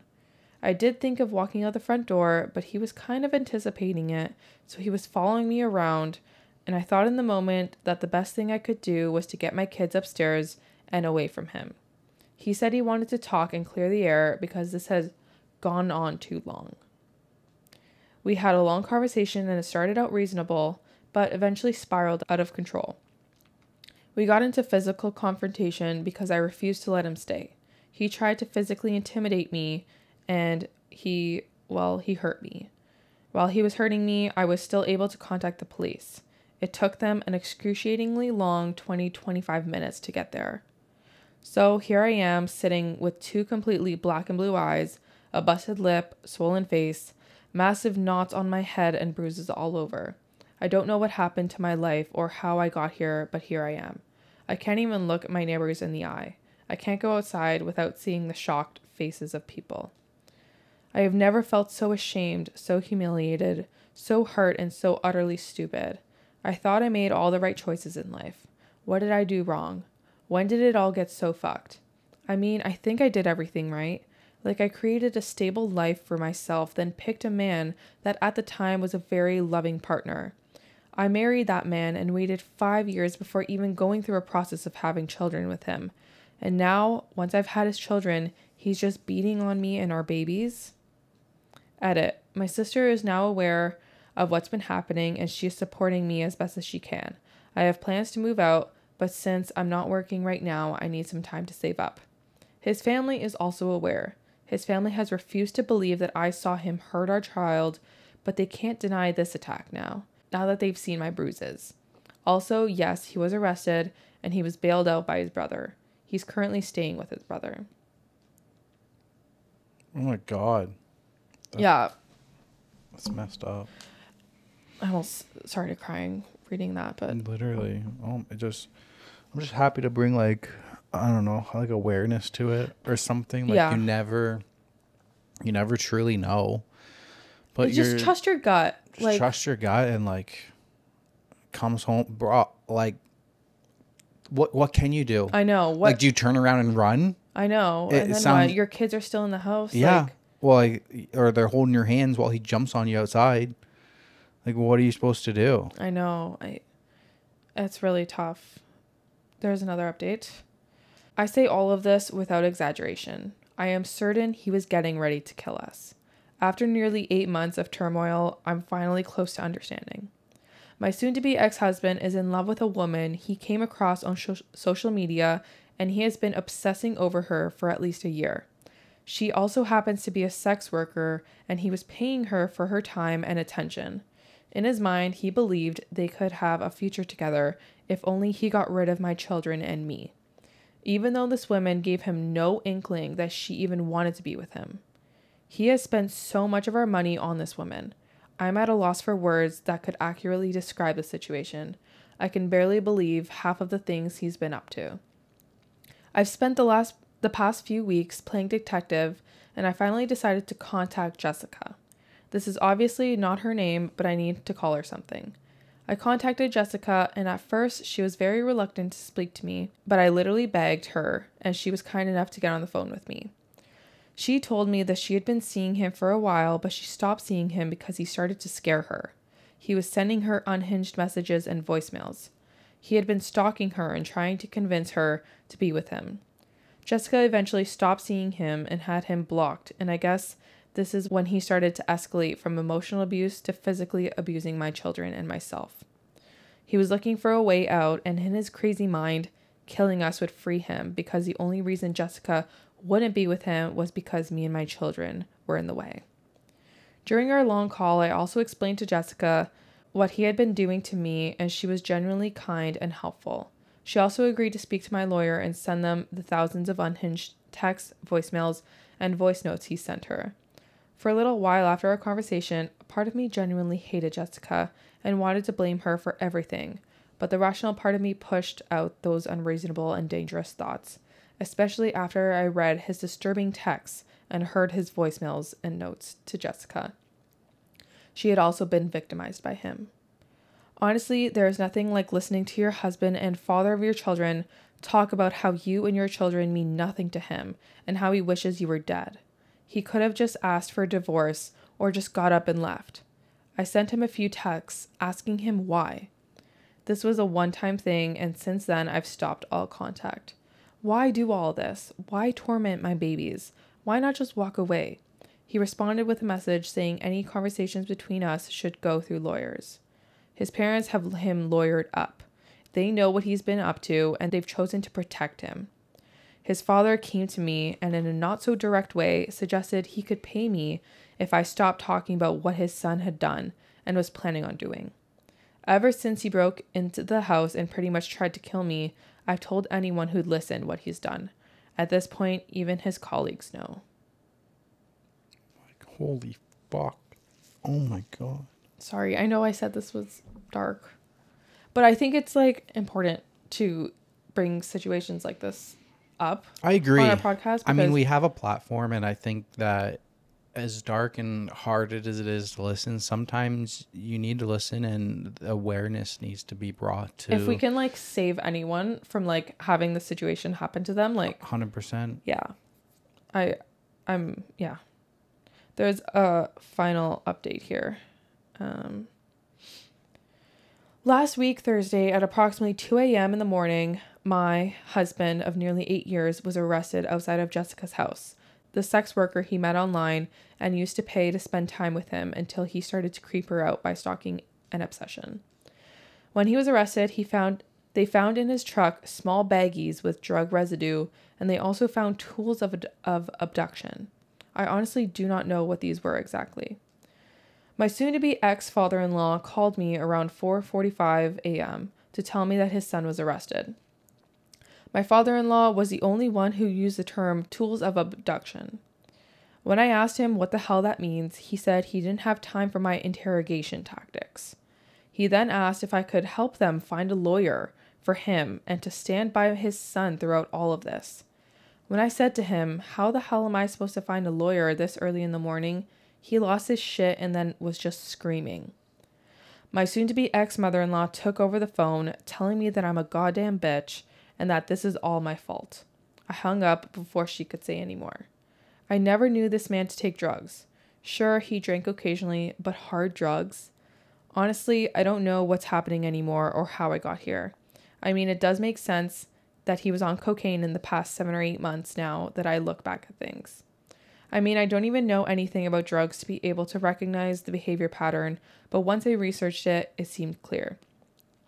The moodiness, the disappearances, the lies, the anger, the sudden outbursts, and the violence, it all points to drug usage, as well as him being an abusive piece of shit.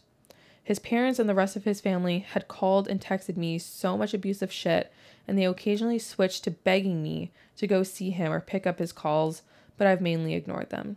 I don't have time or the energy or the love that is needed to be there for this man and his parents. I've given him 8 years of my life and affection, and he spat it back into my face during the hardest and most vulnerable time of my life. Also, why would they think I'd ever help him after everything he's done? Especially since I think he deserves to be in jail for not only hurting my children, but also for hurting myself and Jessica. I hope and pray he's jailed for the rest of his natural life. I mean, I've tried being a good wife, but he has attacked my children. He's attacked me. He has lied and tormented us. Am I supposed to help him? I don't even know how I go from here. How did we get here? I've packed everything up and I'm leaving. I'm disappearing with my kids, and anything else between me and these people can be handled through my lawyer. The only person who knows where I'm moving to is my lawyer and my sister. I mean, what else can I do to protect my children? His entire family blames me. And how do I keep my head high when I'm now being treated like I'm an evil and disgusting person by pretty much everyone I once called a family?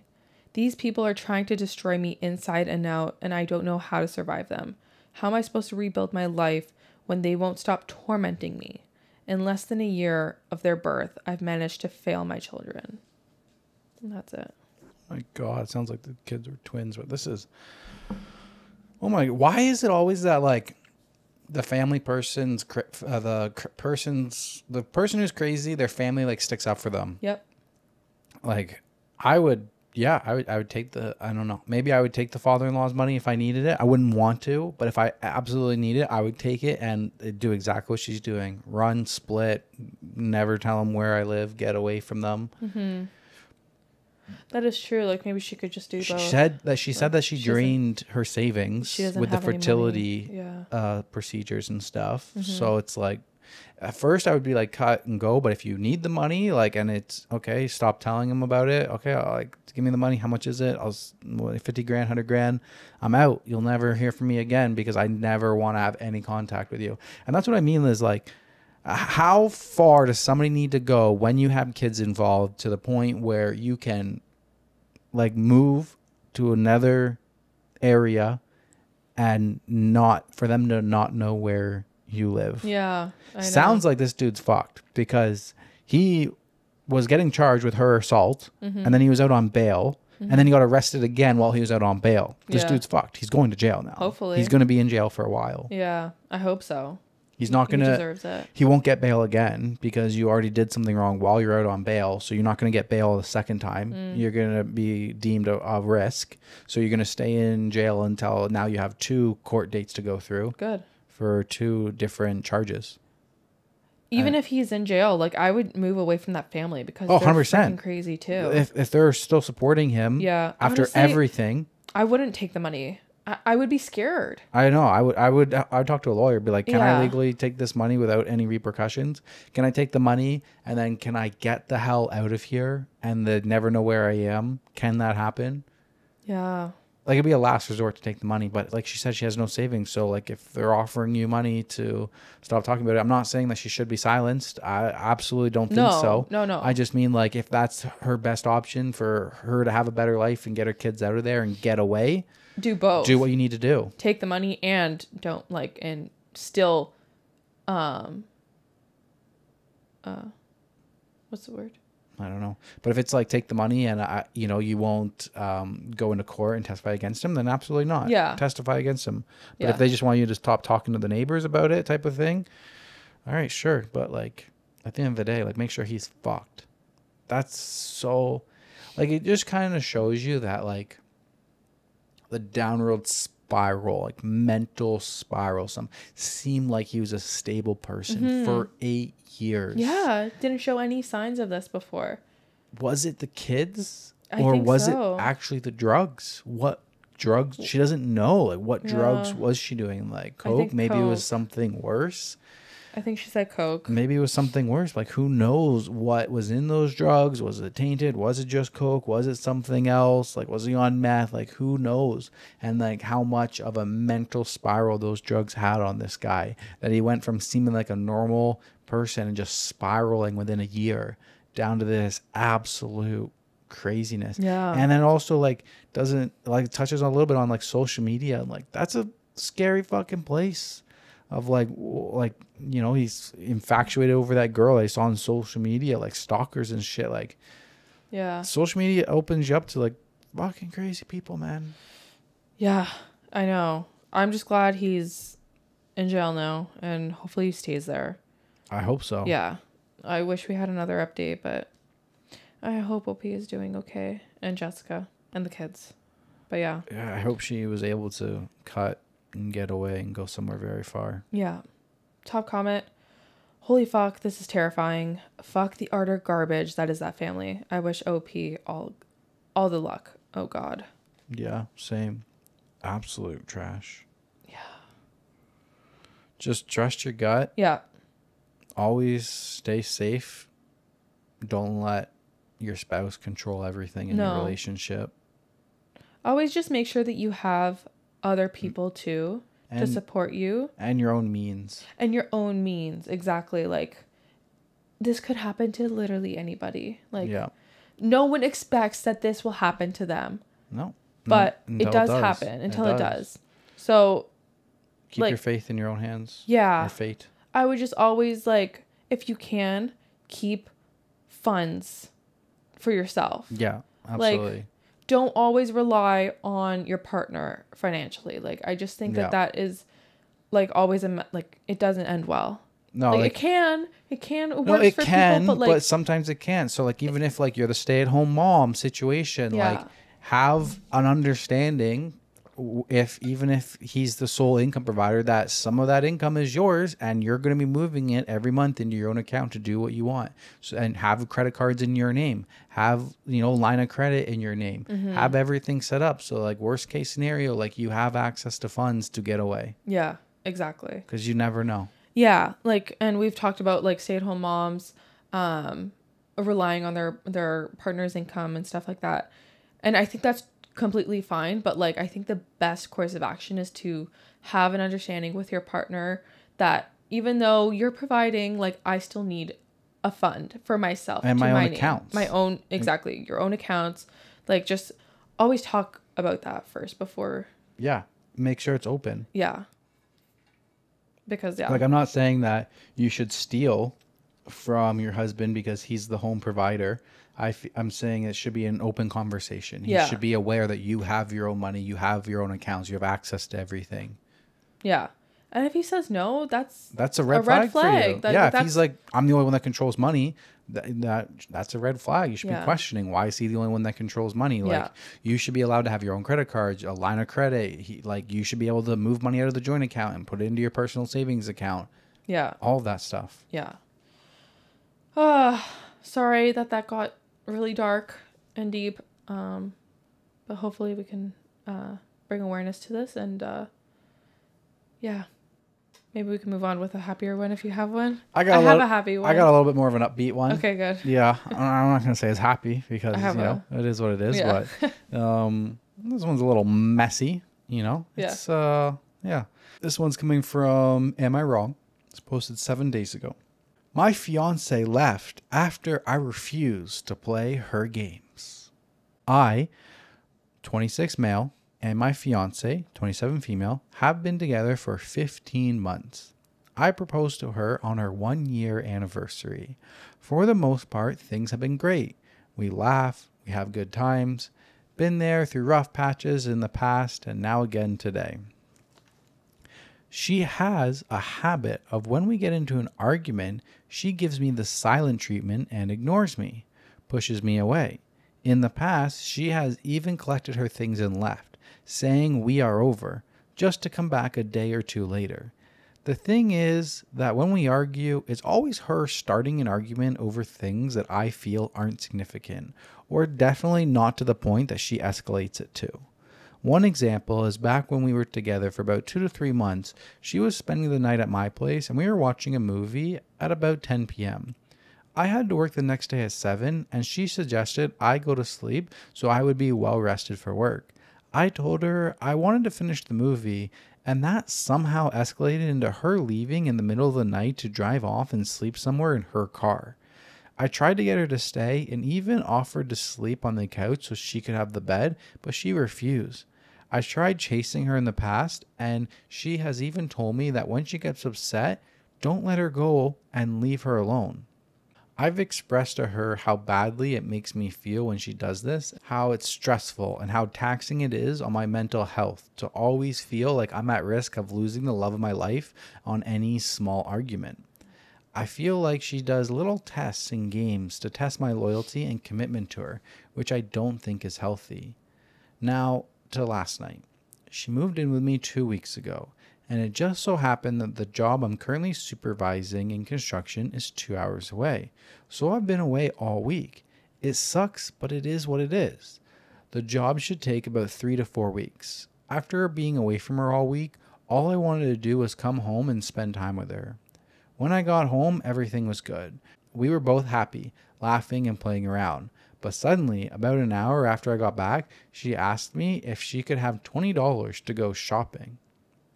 Keep in mind that she has thousands of dollars in her bank account, while I'm just getting by, trying to pay back a line of credit. She knows it stresses me out, how much interest I'm paying, and that money is not my favorite subject. She's also expressed that she wants a joint bank account, which I'm not a fan of the idea. So we agreed we would open a joint savings account and both contribute money for fun things to do together. I don't think she is after money. She has even offered to help me pay back some of my line of credit, but I refused. I think the reason she asked for $20 was just to see if I would do it, like a test. She knows that I would give her money if she needed it, but she didn't need it. I always pay if we go out to eat and other things. I told her this and asked her why she is testing me like this, and she got mad and went away and ignored me. I tried to talk to her, but her responses were cold and snappy. Now I was upset because all I wanted to do after being gone all week for work was to spend time with her and have a happy weekend together. I knew that this night was a write-off now with her upset at me, giving me the cold shoulder, so I just went to work in my garage. I spent a couple hours in the garage, and when I came back in, she was upstairs in her bed, playing on her phone. I'll admit my sadness started to turn into anger as she acted this way before and promised she wouldn't push me away like this. So I asked her why is she playing games and tries to test me like this. Admittedly, my voice started to raise a bit, but I wouldn't call it yelling.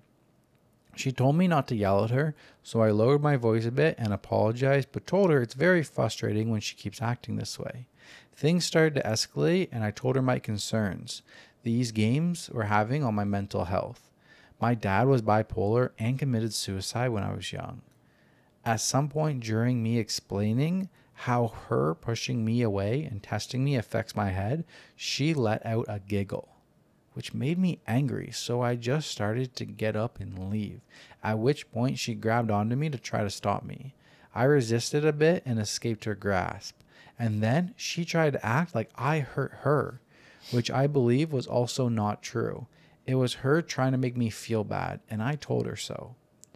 At this point, things basically escalated to the point where she was packing up all her things to leave again. I asked her why she was doing this, over something that started as such a small argument, but she wouldn't listen to me even after I told her I would sleep on the couch and she could have the bed. Now this is the part where I believe I could have handled it differently. I'm pretty close to my sister, and at the start of our relationship, when she would do these things, I turned to my sister for advice.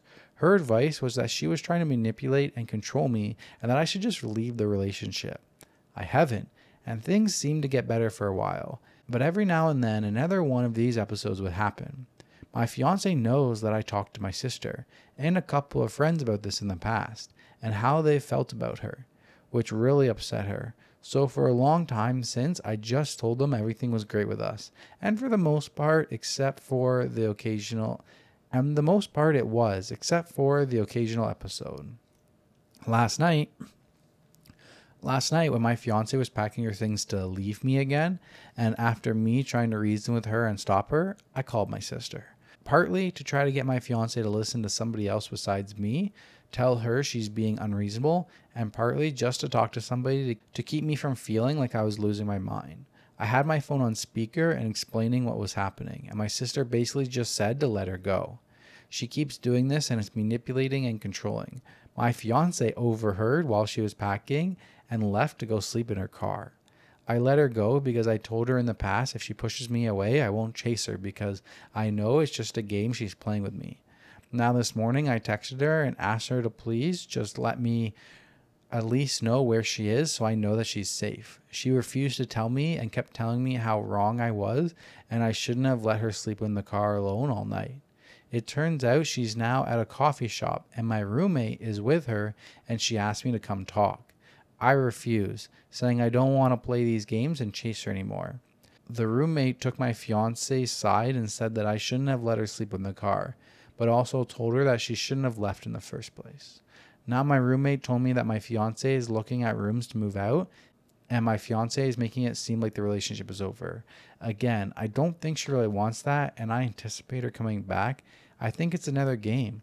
At this point, I don't know what to do. My family and friends all say to move on and that her toxic behavior won't change. In a way, I feel I know that's true. Anyway, about last night's incident, am I wrong?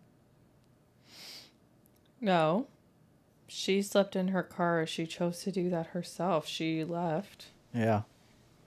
She wanted you to run after her. That's literally like a game. The exact thing that you're complaining about. She's playing games on you. Like, that is so immature. How old is she? Does it say their age? 27 and he's 26. She's 27. I was picturing like 19 maybe, just the way she's acting. Right? Like, this is very immature. This is why I personally believe that maybe 15 months is too soon for fiance, for a proposal. Sounds like a premature proposal to me. It was a year. But that's just me. It was a year in. That's just me. I'm just not a big believer in proposing so early in a relationship before you know somebody. That's fine. I think you should move in with somebody, figure out their dirty, nasty little habits before you consider that. But I know not everybody's the same. I hold no judgment. But when I hear things like this, I'm like, this is why I feel this way. Yeah. No, I agree. I think it's, if you can, I think definitely move in with your significant other before getting married or before the whole proposal and all that. Yeah, like, do they ever clean the toilet? Do they ever empty the fridge out and give it a deep clean? Do they clip their toenails and leave it everywhere? Why are you saying stuff that's going to make our listeners think that I'm doing this? No, I'm not. Please make it clear that I don't do that. Do they leave the toilet paper holder empty? And you have to always refill the toilet paper holder. I never leave it empty. No? I never leave it empty.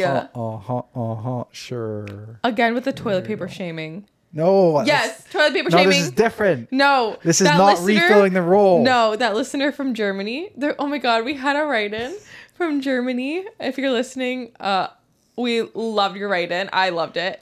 She emailed us and she was like, how expensive is toilet paper in Canada? She was like, because here, I've never heard of anybody monitoring the amount of toilet paper that I use. Like, I was like, girl, it's not expensive. Denver's just a freaking weirdo. No, it's just, it's because the toilet paper roll goes empty so fast. And I'm always the one who's got to reach above the washer and dryer. Oh my God. And bring the toilet paper down. You poor thing. And it just seems like I'm doing it every day. We go through a whole roll a day. I don't know. We can afford toilet paper. All right. I know we can, but Please. All right, top comment before we get too distracted on this one. All that sounds incredibly exhausting. Is this pattern something you really want to be doing in the next 15, 20, 30 years? Exactly. Cut it off before you sign the marriage license, please. Like, exactly. it's not going to get better. You don't want to deal with that for the rest of your life. Like, that's just exhausting. Yeah. She's too immature. And the fact that she's 27, like, it's shocking. She sounds really immature. Yeah. You guys need to ease up with these early proposals. All right. Listen, I could be wrong. I don't think that's the issue here. This is a matter of opinion here. That's not the issue here. I think it is. Well, No. not necessarily, No. but I don't think they should have even been fiancés. I think marriages work. People get engaged within a year and they work. So that's not, I don't think that that's fair.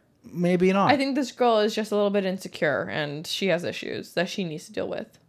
I feel like, yeah. Well, yeah. I don't disagree with you. Yeah. Yeah. I just think people should move in and see the nasty habits. I think so too. But before. Yeah. Does your spouse leave their teacups everywhere around the apartment? Oh my God. Just air out all of our dirty laundry, please. I can be saying stuff that you do too. Yeah, like what? What you got? Put me on blast. What you got? You ain't got shit because I'm amazing. Can't think of anything right now, but when I do, I'll let you know. I cook. I clean. I do the laundry. I do the dishes. I give you massages, neck massages, feet massages. I literally massaged your neck twice, like 3 days ago. Yeah, because it was hurting. And I was like, do you want me to massage it for you? And you were like, yes. And I did it. I did it till my fingers hurt. Whatever. I did it 10 minutes after my fingers started hurting. Whatever. I asked you for a foot massage once a year. No. What do I get? I refuse. Exactly. Your feet are gross. My feet are perfectly fine. They're nice gross. and healthy. They're Ew. nicer I'm than not your touching feet. your damn dogs. Just want a foot massage once in a while. No. Please. Ask Luna. Ask Jack. He'll make biscuits on it. Oh, yeah, that's a massage. Dig your claws in like making biscuits. Yeah, okay. I'm on board with that. All right. Let's move along. Let's move along. We're getting way too sidetracked this episode. I love getting sidetracked. Our listeners don't. Yes, they do. Except for the ones that comment that they don't. We're giving you a lot of content, all right? Almost 14, maybe 14 stories here. I don't think we're getting to 14 this episode. We're 8 stories in. We're 8 stories in. So you're getting a lot of content. You can put up with me a little bit. Okay, this one is my funny one. All right. Today I fucked up by jumping on a trampoline.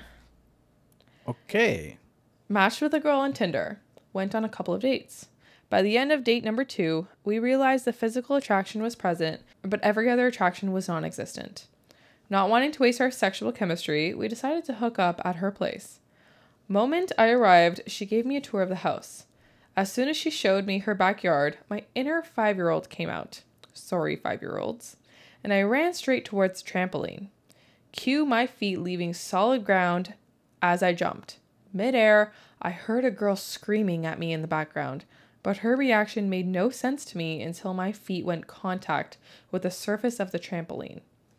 It was not a trampoline. It was a swimming pool cover. A fact that became obvious as fuck when I instantly became submerged in water instead of bouncing up and down. My life flashed before my eyes, especially the moments when I thought about going for swimming lessons but never did. I was not only fighting to keep my head above water, but also fighting the pool cover from closing in on me. The girl whose pool was trying to kill me was nowhere to be seen. I repeatedly screamed for help in between frantically spitting out way too much water from my mouth and desperately gasping for air. All the stamina I saved up for the sex dropped to 0% in seconds. Death was approaching, but that motherfucker was not fast enough because a guardian angel came up to my rescue just in time. A person I've never seen before dived into the pool and pulled me out. When I was done coughing up water and calmed down, I was looking up at 2 people standing over me. One was the girl who was going to sleep with me. The other person was a totally naked wet guy. Lying on the ground after almost leaving the living, and then suddenly seeing another man's dick from a low angle was not how I expected my evening to go. Based on the conversation that followed, I learned that the naked wet guy was the housemate of the girl I was going to hook up with. While I was literally fighting to stay alive, poor girl ran into the house and got naked wet guy, who was in the shower at the time, to come and save me. I awkwardly thanked naked wet guy for saving my life and apologized to pool girl for being an impulsive idiot. Naked wet guy joked that it's been a while since he went skinny dipping and offered to borrow me some of his dry clothes. I said it was okay, but he insisted. I dried off and got dressed in naked wet guy's room while he finished showering. The clothes he made me wear were short and tight from the top and bottom, which was not due to the size difference between us, but because I quickly came to realize that naked wet guy might be someone who enjoyed showing off his body with or without clothes. Homoerotic decorations in his room also suggested that he deeply appreciated the male form. The vibe was beginning to make me feel like I was just about to have sex with naked wet guy instead of pool girl, especially when he was making low-key, inappropriate jokes in the shower about what the best ways were to repay someone for saving their life. I got out of the room before a naked wet guy got out of the shower. The plan was to proceed with the original plan, aka sleep with pool girl. But she was no longer interested in the plan because when I saw her again, she didn't even react to the super tight shirt and shorts I was wearing. Less than 5 minutes later, I was on my way home, telling the Uber driver the whole story and ended it off with how pool girl said she was calling it a night because she was struggling to look at me without seeing me drowning. The Uber driver laughed and said, "It's called drowning in pussy, not drowning for pussy." I was too mad at myself to laugh. Oh my God. That's so scary because like I've heard stories of like the pool cover, like if you jump in the pool cover, like it comes around you and you can't really swim out because of like the fabric, and people drown because of the pool covers. Pool covers kill people. Holy fuck. Yeah. Scary. Yeah. Hilarious. Yeah. Oh my gosh. Dude's lucky. He's like, where'd she go? She ran in to get help. Imagine like you're in the shower and you know soap's in there. The roommate comes in. Help! Help! There's someone drowning in our pool. He just runs out there. I'm just concerned. Like, how did he think that it was a trampoline? Yeah. Maybe, how do you get that mixed up? Maybe it was like off of the porch. It was like level with the porch. He's like, oh yeah, we're here. It's black. I feel like the only pools I've seen are like very clearly pool looking. Like a round pool. Like the round ones that are above ground. Black cover. They would probably be above ground on the same height as a trampoline. And it would probably be connected to a porch. But then you wouldn't be able to drown in that. Those are shallow. Well, I mean, they're usually like... Yeah, I don't know. I don't know. They're usually like neck high. But yeah, if you have any of those round pools, you know what I love to do? Like one time my friend had a round pool and we were there for like a pool party in the summertime when I was in like, I don't know, grade school or something, grade 8 or something. And there was probably like 10 of us in the pool. We all just started running around the outside of the pool, and you could use the barrier to kind of like pull you along. Yeah. And we just kept running and we just kept running. And then eventually it got to, we literally created a whirlpool in the pool itself. And where if you tried to stop running in the pool, you got like sucked into the center and stuff like that. And it was like going pretty fast where like you couldn't not run with the water. You had to keep moving because it was like it was starting to like dip in the center, like whirlpool, like you know, the cyclone in the center. Yeah, it was a good time. That's funny. That's scary. That's funny though. I like that one. I feel like I was gonna say something else about this. Oh yes, naked man saving your life. I have had this experience. What? Yes. What do you mean? Okay, so college, come home from college, and my mom has this German Shepherd, beast of a dog. Had him kind of all near the end of high school. I'm a very attacky dog. I don't want to get into all the details and stuff, but you know, at this point in timeline, he likes to attack and bite me. I already have like 10 puncture wounds on my body. It's a guard dog for the horse farm. I've moved away from college, so dog has not been put down. Dog is very well. My mom's favorite dog. No, okay. My friend and I, Clayton, he came home with me because we were roommates in college. So he came home with me and we were chilling. We were working my car and whatnot. It's late at night, and I guess it was like Saturday night, and Madison, Clayton, and me were all watching a movie in the living room. Living room has doors closed. And I wanted to get a drink of water from the fridge. I know what you're going to say. Okay. I think you might have said it on the podcast. Well, with we have a lot of new followers. Okay. So we'll give it to those. I'll give the quick version for all of our new Spotify peeps. And I walk into the kitchen and I'm like, I don't need the light. I know this kitchen off by heart. I'll get light when I open up the fridge door. And I'm walking over to the fridge. And right as I put my hand on the door handle, I go to reach for the door handle, open up the fridge. I put my next foot forward and it bumps into something.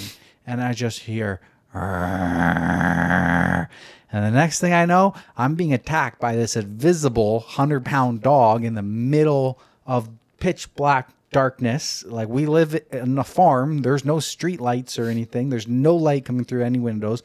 Completely dark because I didn't turn on any lights because I knew exactly where I was going. I thought the dog was in the bedroom. It wasn't. It's attacking me. It's biting my arms. It's biting my legs. It's biting the top of my head. I don't know. I'm getting attacked from everywhere. And then the next thing I know, the lights turn on. I'm screaming. I'm screaming for help at this point. I say, oh, fuck. And then I start screaming help. And then I just start feeling pain everywhere. And then all of a sudden, see this naked man jump over my body, grab the dog, rip him off me, throws him down the hallway, and it's my dad. My dad was sleeping. He sleeps butt naked in his bed, and he's sleeping butt naked, comes out, rips the German Shepherd off me, and he's just butt naked. I'm just like, just a dong just flapping in the wind. And I'm just like, but don't do Paul like it's that. Like I'm on the ground crawling, so he's literally walking over top of me to get the dog off, and I am like, I don't know if I'm crying. No, I'm not crying, but I'm just like, there's blood just everywhere. I'm like touching my head, and then I look at my arm and I'm like, I can see a puncture wound on my arm, but my hand is full of blood, but my head hurts. Is the blood coming from my arm or is it coming from my head? And then it turned out that the fucker clipped me on top of my head too. So I was bleeding out my top of my head. I was bleeding down my arm, and I'm just like, I'm in a towel, and I'm just laying on the towel, and I'm like, Advil or something, please, somebody give me painkillers, because I have 4 fresh puncture wounds across my body. That story makes me so sad. But yeah, that's the story of my dad saving me butt naked from the dog. That's funny though. Yeah. Oh my God, that's so funny. Oh man. I mean, it wasn't funny for me. I was in a lot of pain. No, yeah, but like your dad. Yeah, poor guy. He's just naked. he's just trying to sleep. He's got to wake up at 5 a.m. or something like that probably. And he's sleeping butt naked. He's got to run down the hall, save his kid. All right, let's move along. Let's. All right, so this one is going to be coming from Relationship Advice, posted 7 days ago. My husband says, our house will never be mine. How do I move past this? Me, female, 25, and my husband, 30 male, have been married for almost 1 year and been together for 7. I work a job in media while he works as a therapist of sorts. We have been living in my inherited home that has been in my family for many years.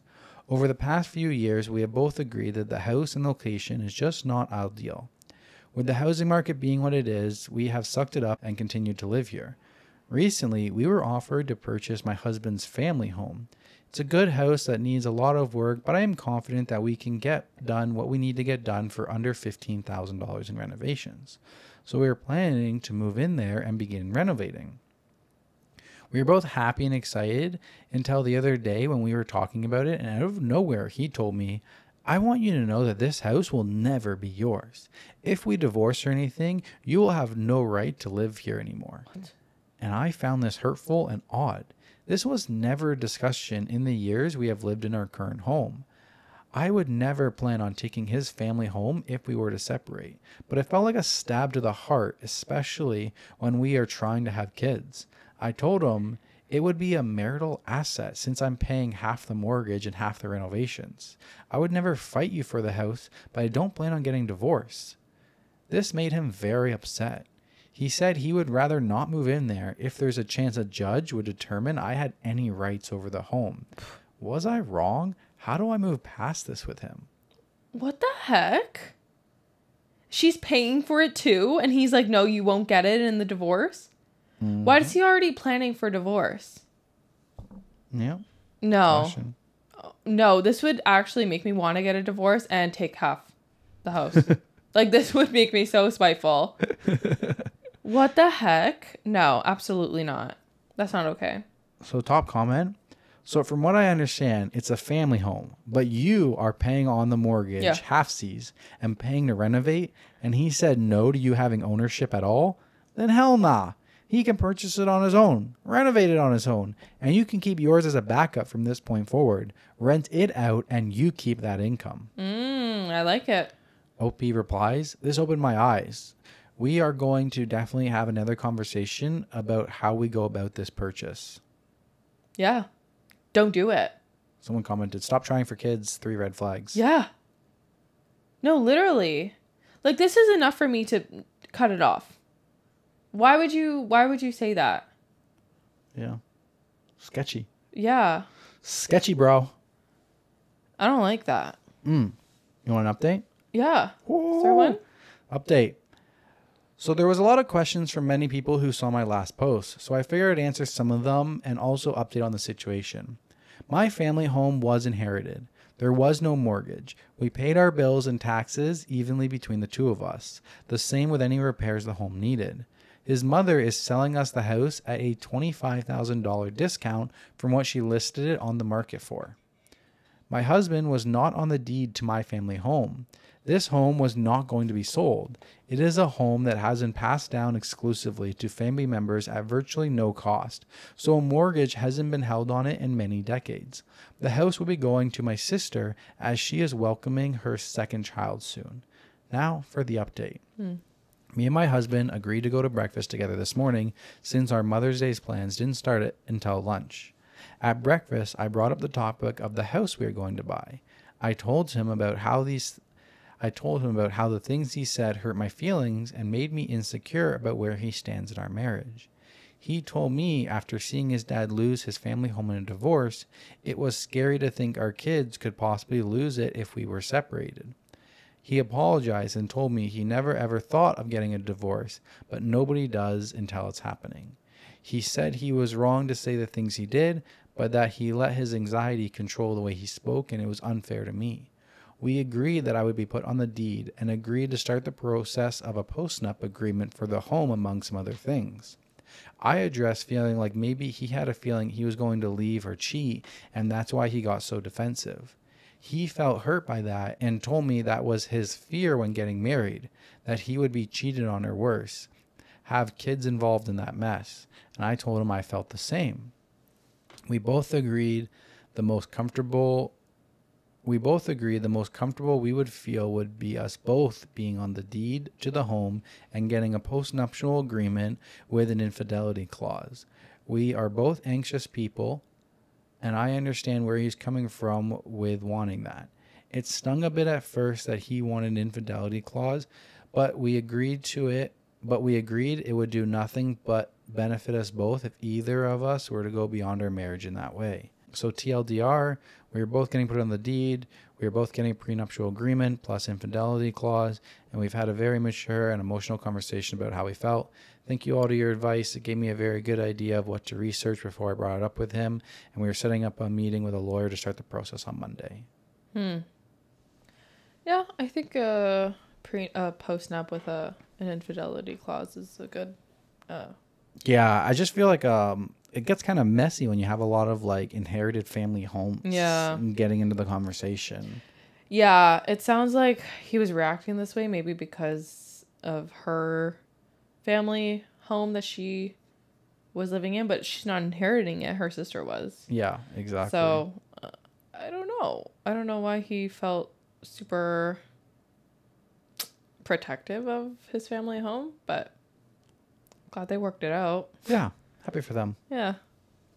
All right, moving on. Yeah. This one's from True Off My Chest. My husband got a vasectomy and didn't tell me.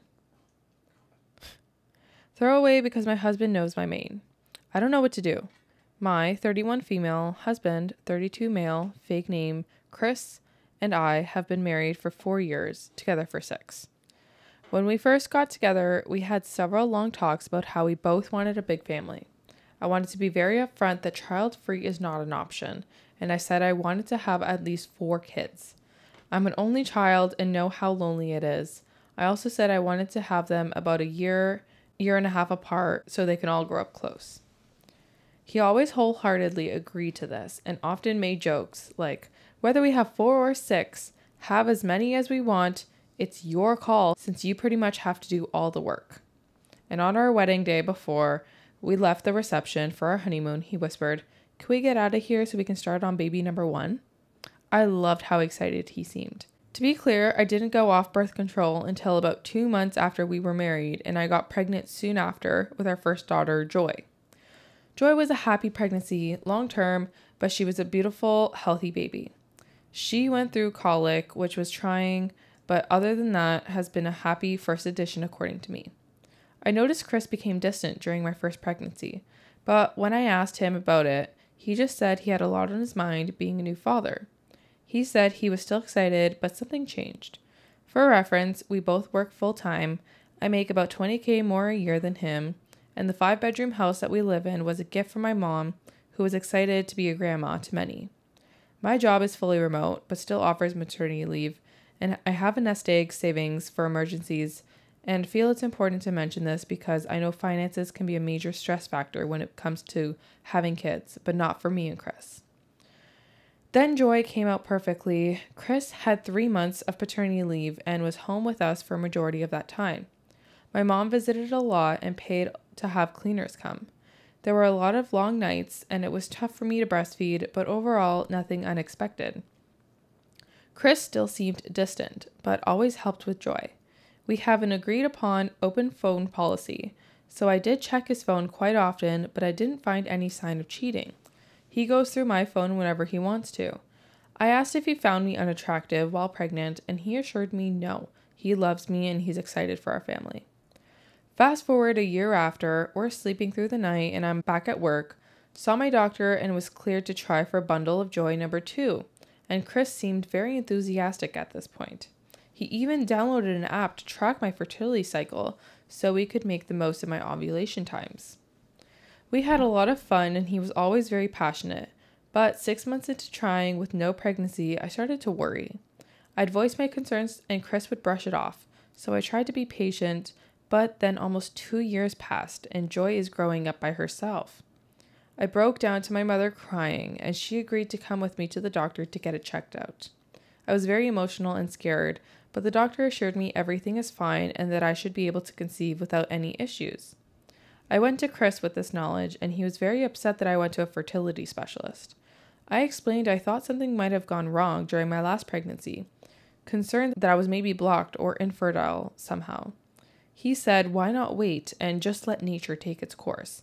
And I said, our little girl is almost 3 and growing up by herself. I reminded him of our plans and he just nodded and said, all we can do is try. I asked if he would see a fertility specialist and he got angry, saying there's nothing wrong with him and we don't have the money for fertility treatments anyways. This confused me since we do have money, we have my savings and are doing pretty well. When he went to sleep, I decided to go through his phone again and went back through his calendar and call logs. I noticed about 8 months after Joy was born, there was a blocked day indicating he'd taken off from work, but it was in the middle of the week and I don't remember any special events behind why he'd taken this random day off. I went through the call logs and found an office number about a week before, and when I googled the number, a local business where you can get a vasectomy appeared. I couldn't believe what I was looking at. I instantly felt cold all over and then started to panic. I woke him up and confronted him. He just stared at me while I went off and admitted babies were harder than he thought, and he felt my first pregnancy took forever. I couldn't believe it. I packed my things, Joy and her things, and drove to my mother's house.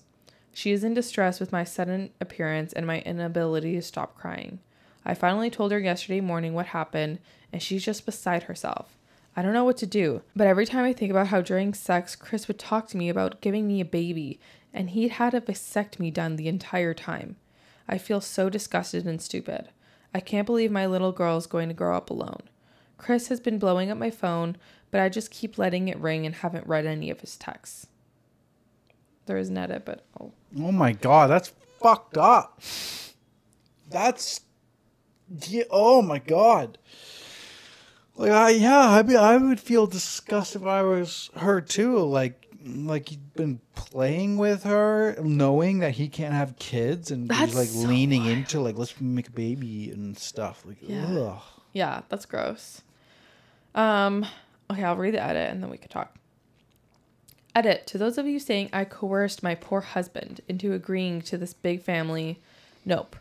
I was always open and honest about my dreams. I told him it's okay if he wanted different things, and he not only repetitively agreed and accepted, he also helped me plan, nest, put together the nursery, and enthusiastically participated in conversations regarding having multiple children around friends and family, and always said we'd have at least 4.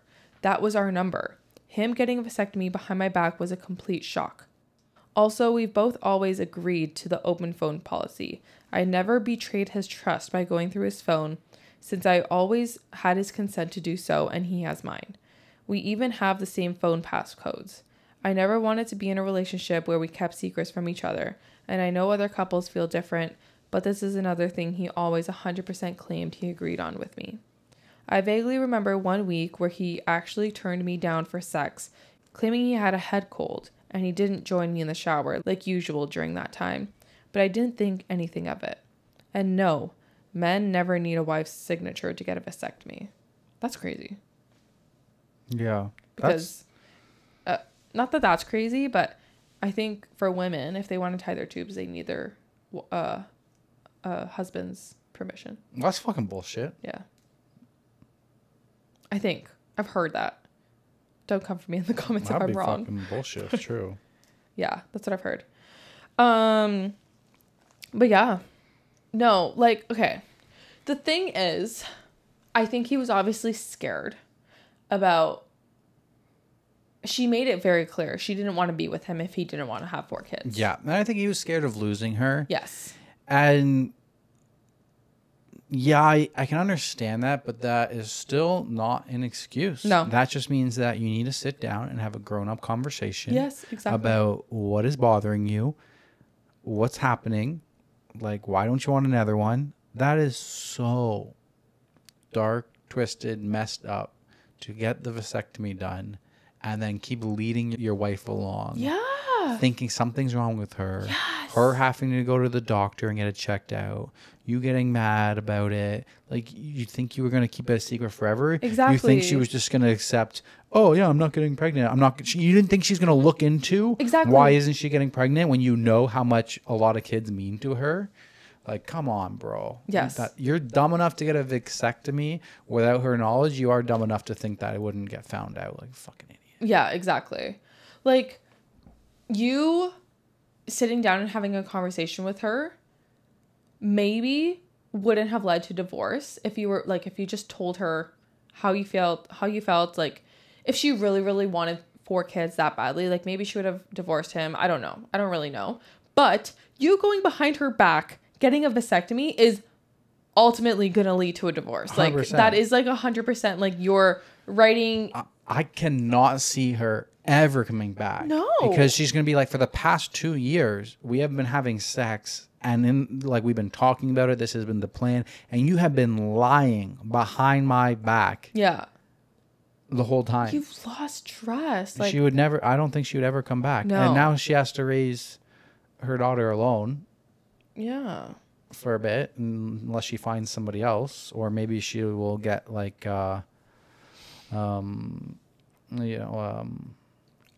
sperm donor or something for another one. I don't know, but maybe that's fucking wild. What a piece of shit. Yeah, I know. So sad. Top comment. There's nothing wrong with child number 1 changing his mind, but he should have been open and honest about that and said that he wouldn't be having any more children. And then it would have been up to you as to whether you could live with that or not, or move on from him. What he did, however, was duplicitous and manipulative. I don't think I could stay with a man who is so willing to keep such an enormous lie from me, one which impacts me, my daughter, and my future enormously. Yeah. Yep. Yeah, 100%. Yeah, that was just such a huge lie. That's so messed up. Oh my God. I was thinking there was never going to be any kids. And like he had the vasectomy before he met her. Yeah. He's lying that whole time. That's what I was originally thinking. Yeah, but this is almost worse. I feel like this is worse. Because now she has a kid with him. Yeah. And she can't, like... Can't unring that bell. Yeah, exactly. Jesus. Yeah. Crazy. Kid's 3, and she's like, I should have 3 of them by now. Yeah. 1 a year. That's sad. It is sad. I feel for her. Yeah, me too. All right. All right. We got through 10. Okay. I think 10's enough. Yeah, I'm good. Yeah. Sorry, couldn't get you the full promise 14, but if you look at your clock, it's been about 2 hours now. I'll have to figure that out when we edit this down, but yeah, we got 10 stories. That's good enough. Are you guys happy? Well, I don't know. Hope you're happy. I said I'm hungry. Yeah, we're hungry. I'm starving. Time to go eat. I don't know if you can hear my tummy grumbling in this microphone. What's for dinner? I don't know. You don't know? I don't know. What do you want? Chicken sushi? Maybe. Love chicken sushi. We're going to get some hate comments for that. Denver and I don't like fish. We don't like seafood, yeah. So we do like chicken sushi. This place right beside our condo has chicken sushi. I mean, it's like chicken and rice, but they put in a little sushi roll, so I feel like it's cool. I get little chopsticks, I get the chipotle mayo on the spicy mayo on top of it. I love it. It's great. Spicy mayo. Denver's into spicy food now. Mildly spicy. I can handle it. The other day, you literally said, oh, it's spicy. I like it. You literally said that. No. Denver hated spicy food before. Like, couldn't even handle barbecue. What? Barbecue chips? I love barbecue chips. Yeah, but you would say, oh, it's spicy. You're talking about the sweet chili heat. No, I'm not. Literally, last night we were having munchies. Yeah. We were like, well, at the end of the bag, I was like, was spicy barbecue munchies are my new favorite. They're the best. I don't know what. Yeah. I've always loved barbecue. Yeah, I know you like them, but you say it's spicy, which is weird. I said sweet chili heat Doritos are spicy. Bruh, there's literally a pepper on the bag. Red pepper. Last night, there's no pepper. It was just barbecue flavor. Well, sometimes barbecue gets a little spicy at the end of the bag. I know. When you eat the whole thing. Yeah. You're right. Yeah. This was a good episode. There's a lot of highs and lows. A lot of highs and lows. I'm happy we were... got some highs in there. Sometimes we've done some episodes and it's like lows, a lot of lows. We try to mix it up a little bit, but that's all we got for episode 27. Wow. Did you guys know that if you come over to YouTube and you can drop a comment down, we can have a conversation. And if you join the YouTube membership program, you will get early access to the latest episodes, sometimes as early as 6 days. Sometimes only 1 day, but sometimes 6. 99 cents per month. So please, if you guys want to help us out, support us a little bit, check us out on YouTube. And hit the like button, hit the smashing like button, and all the good 5-star reviews on Spotify and Apple Podcasts. And yes, thank you. And if you're a member and you watch it before it's released, you get no ads. Yes. We just found that out from Kat. She was like, I just watched your last episode after it came out and I got like 18 ads and I've never gotten that before. And we're like, oh. Okay, well, it's not 18 ads. You get like 2. You get like 2 ads. We don't put the ads in there, by the way. They're like the YouTube monetization. Yeah. But if you listen to them while they're members, then you get free ads. She's like, normally I listen to them and I don't have any ads. Like normally you listen to them early or delayed this time. So, and then if you have YouTube Premium, you can get 1 month free access. Yeah, and no ads on YouTube Premium. Yes. I have YouTube Premium. I never see ads. I watch a lot of YouTube. Yeah. I'm a YouTube person. But yeah, and if you guys are just listening on Spotify, you see our faces, see what we look like. We have a couple funny comments being like, Denver, I thought you were going to have a beard. I do not have a beard. So if you... Denver has a baby face. Yeah. Spotify algorithm has been pumping us. If you guys are new on Spotify, we appreciate you. Thanks for joining out the channel. Check out all the other episodes for some good stories. Check out YouTube if you want to see what us or our cats look like.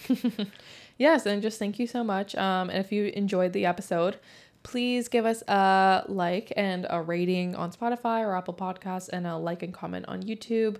That really helps us out. So... we appreciate you all, and we'll see you next Tuesday with a brand new episode. See you next Tuesday. Oh, yeah. Also, I just started a Patreon account. Oh, yes. We just started a Patreon account. What we're thinking of is doing bonus weekly episodes. Weekly. On Patreon. Weekly. That means 4 times a month. Yes. So we're going to continue with our weekly releases every Tuesday. Yep. On Spotify, YouTube, and all that. But we're thinking of doing another weekly episode. So if you can't get enough and you need more, check out our check out our Patreon for bonus episodes. Yes. Coming soon. We're going to start it up once a week. So thank you very much for everybody. Thank you guys all for the support, everything that you guys do. And we'll see you guys next week. See you next time. Bye. Peace out.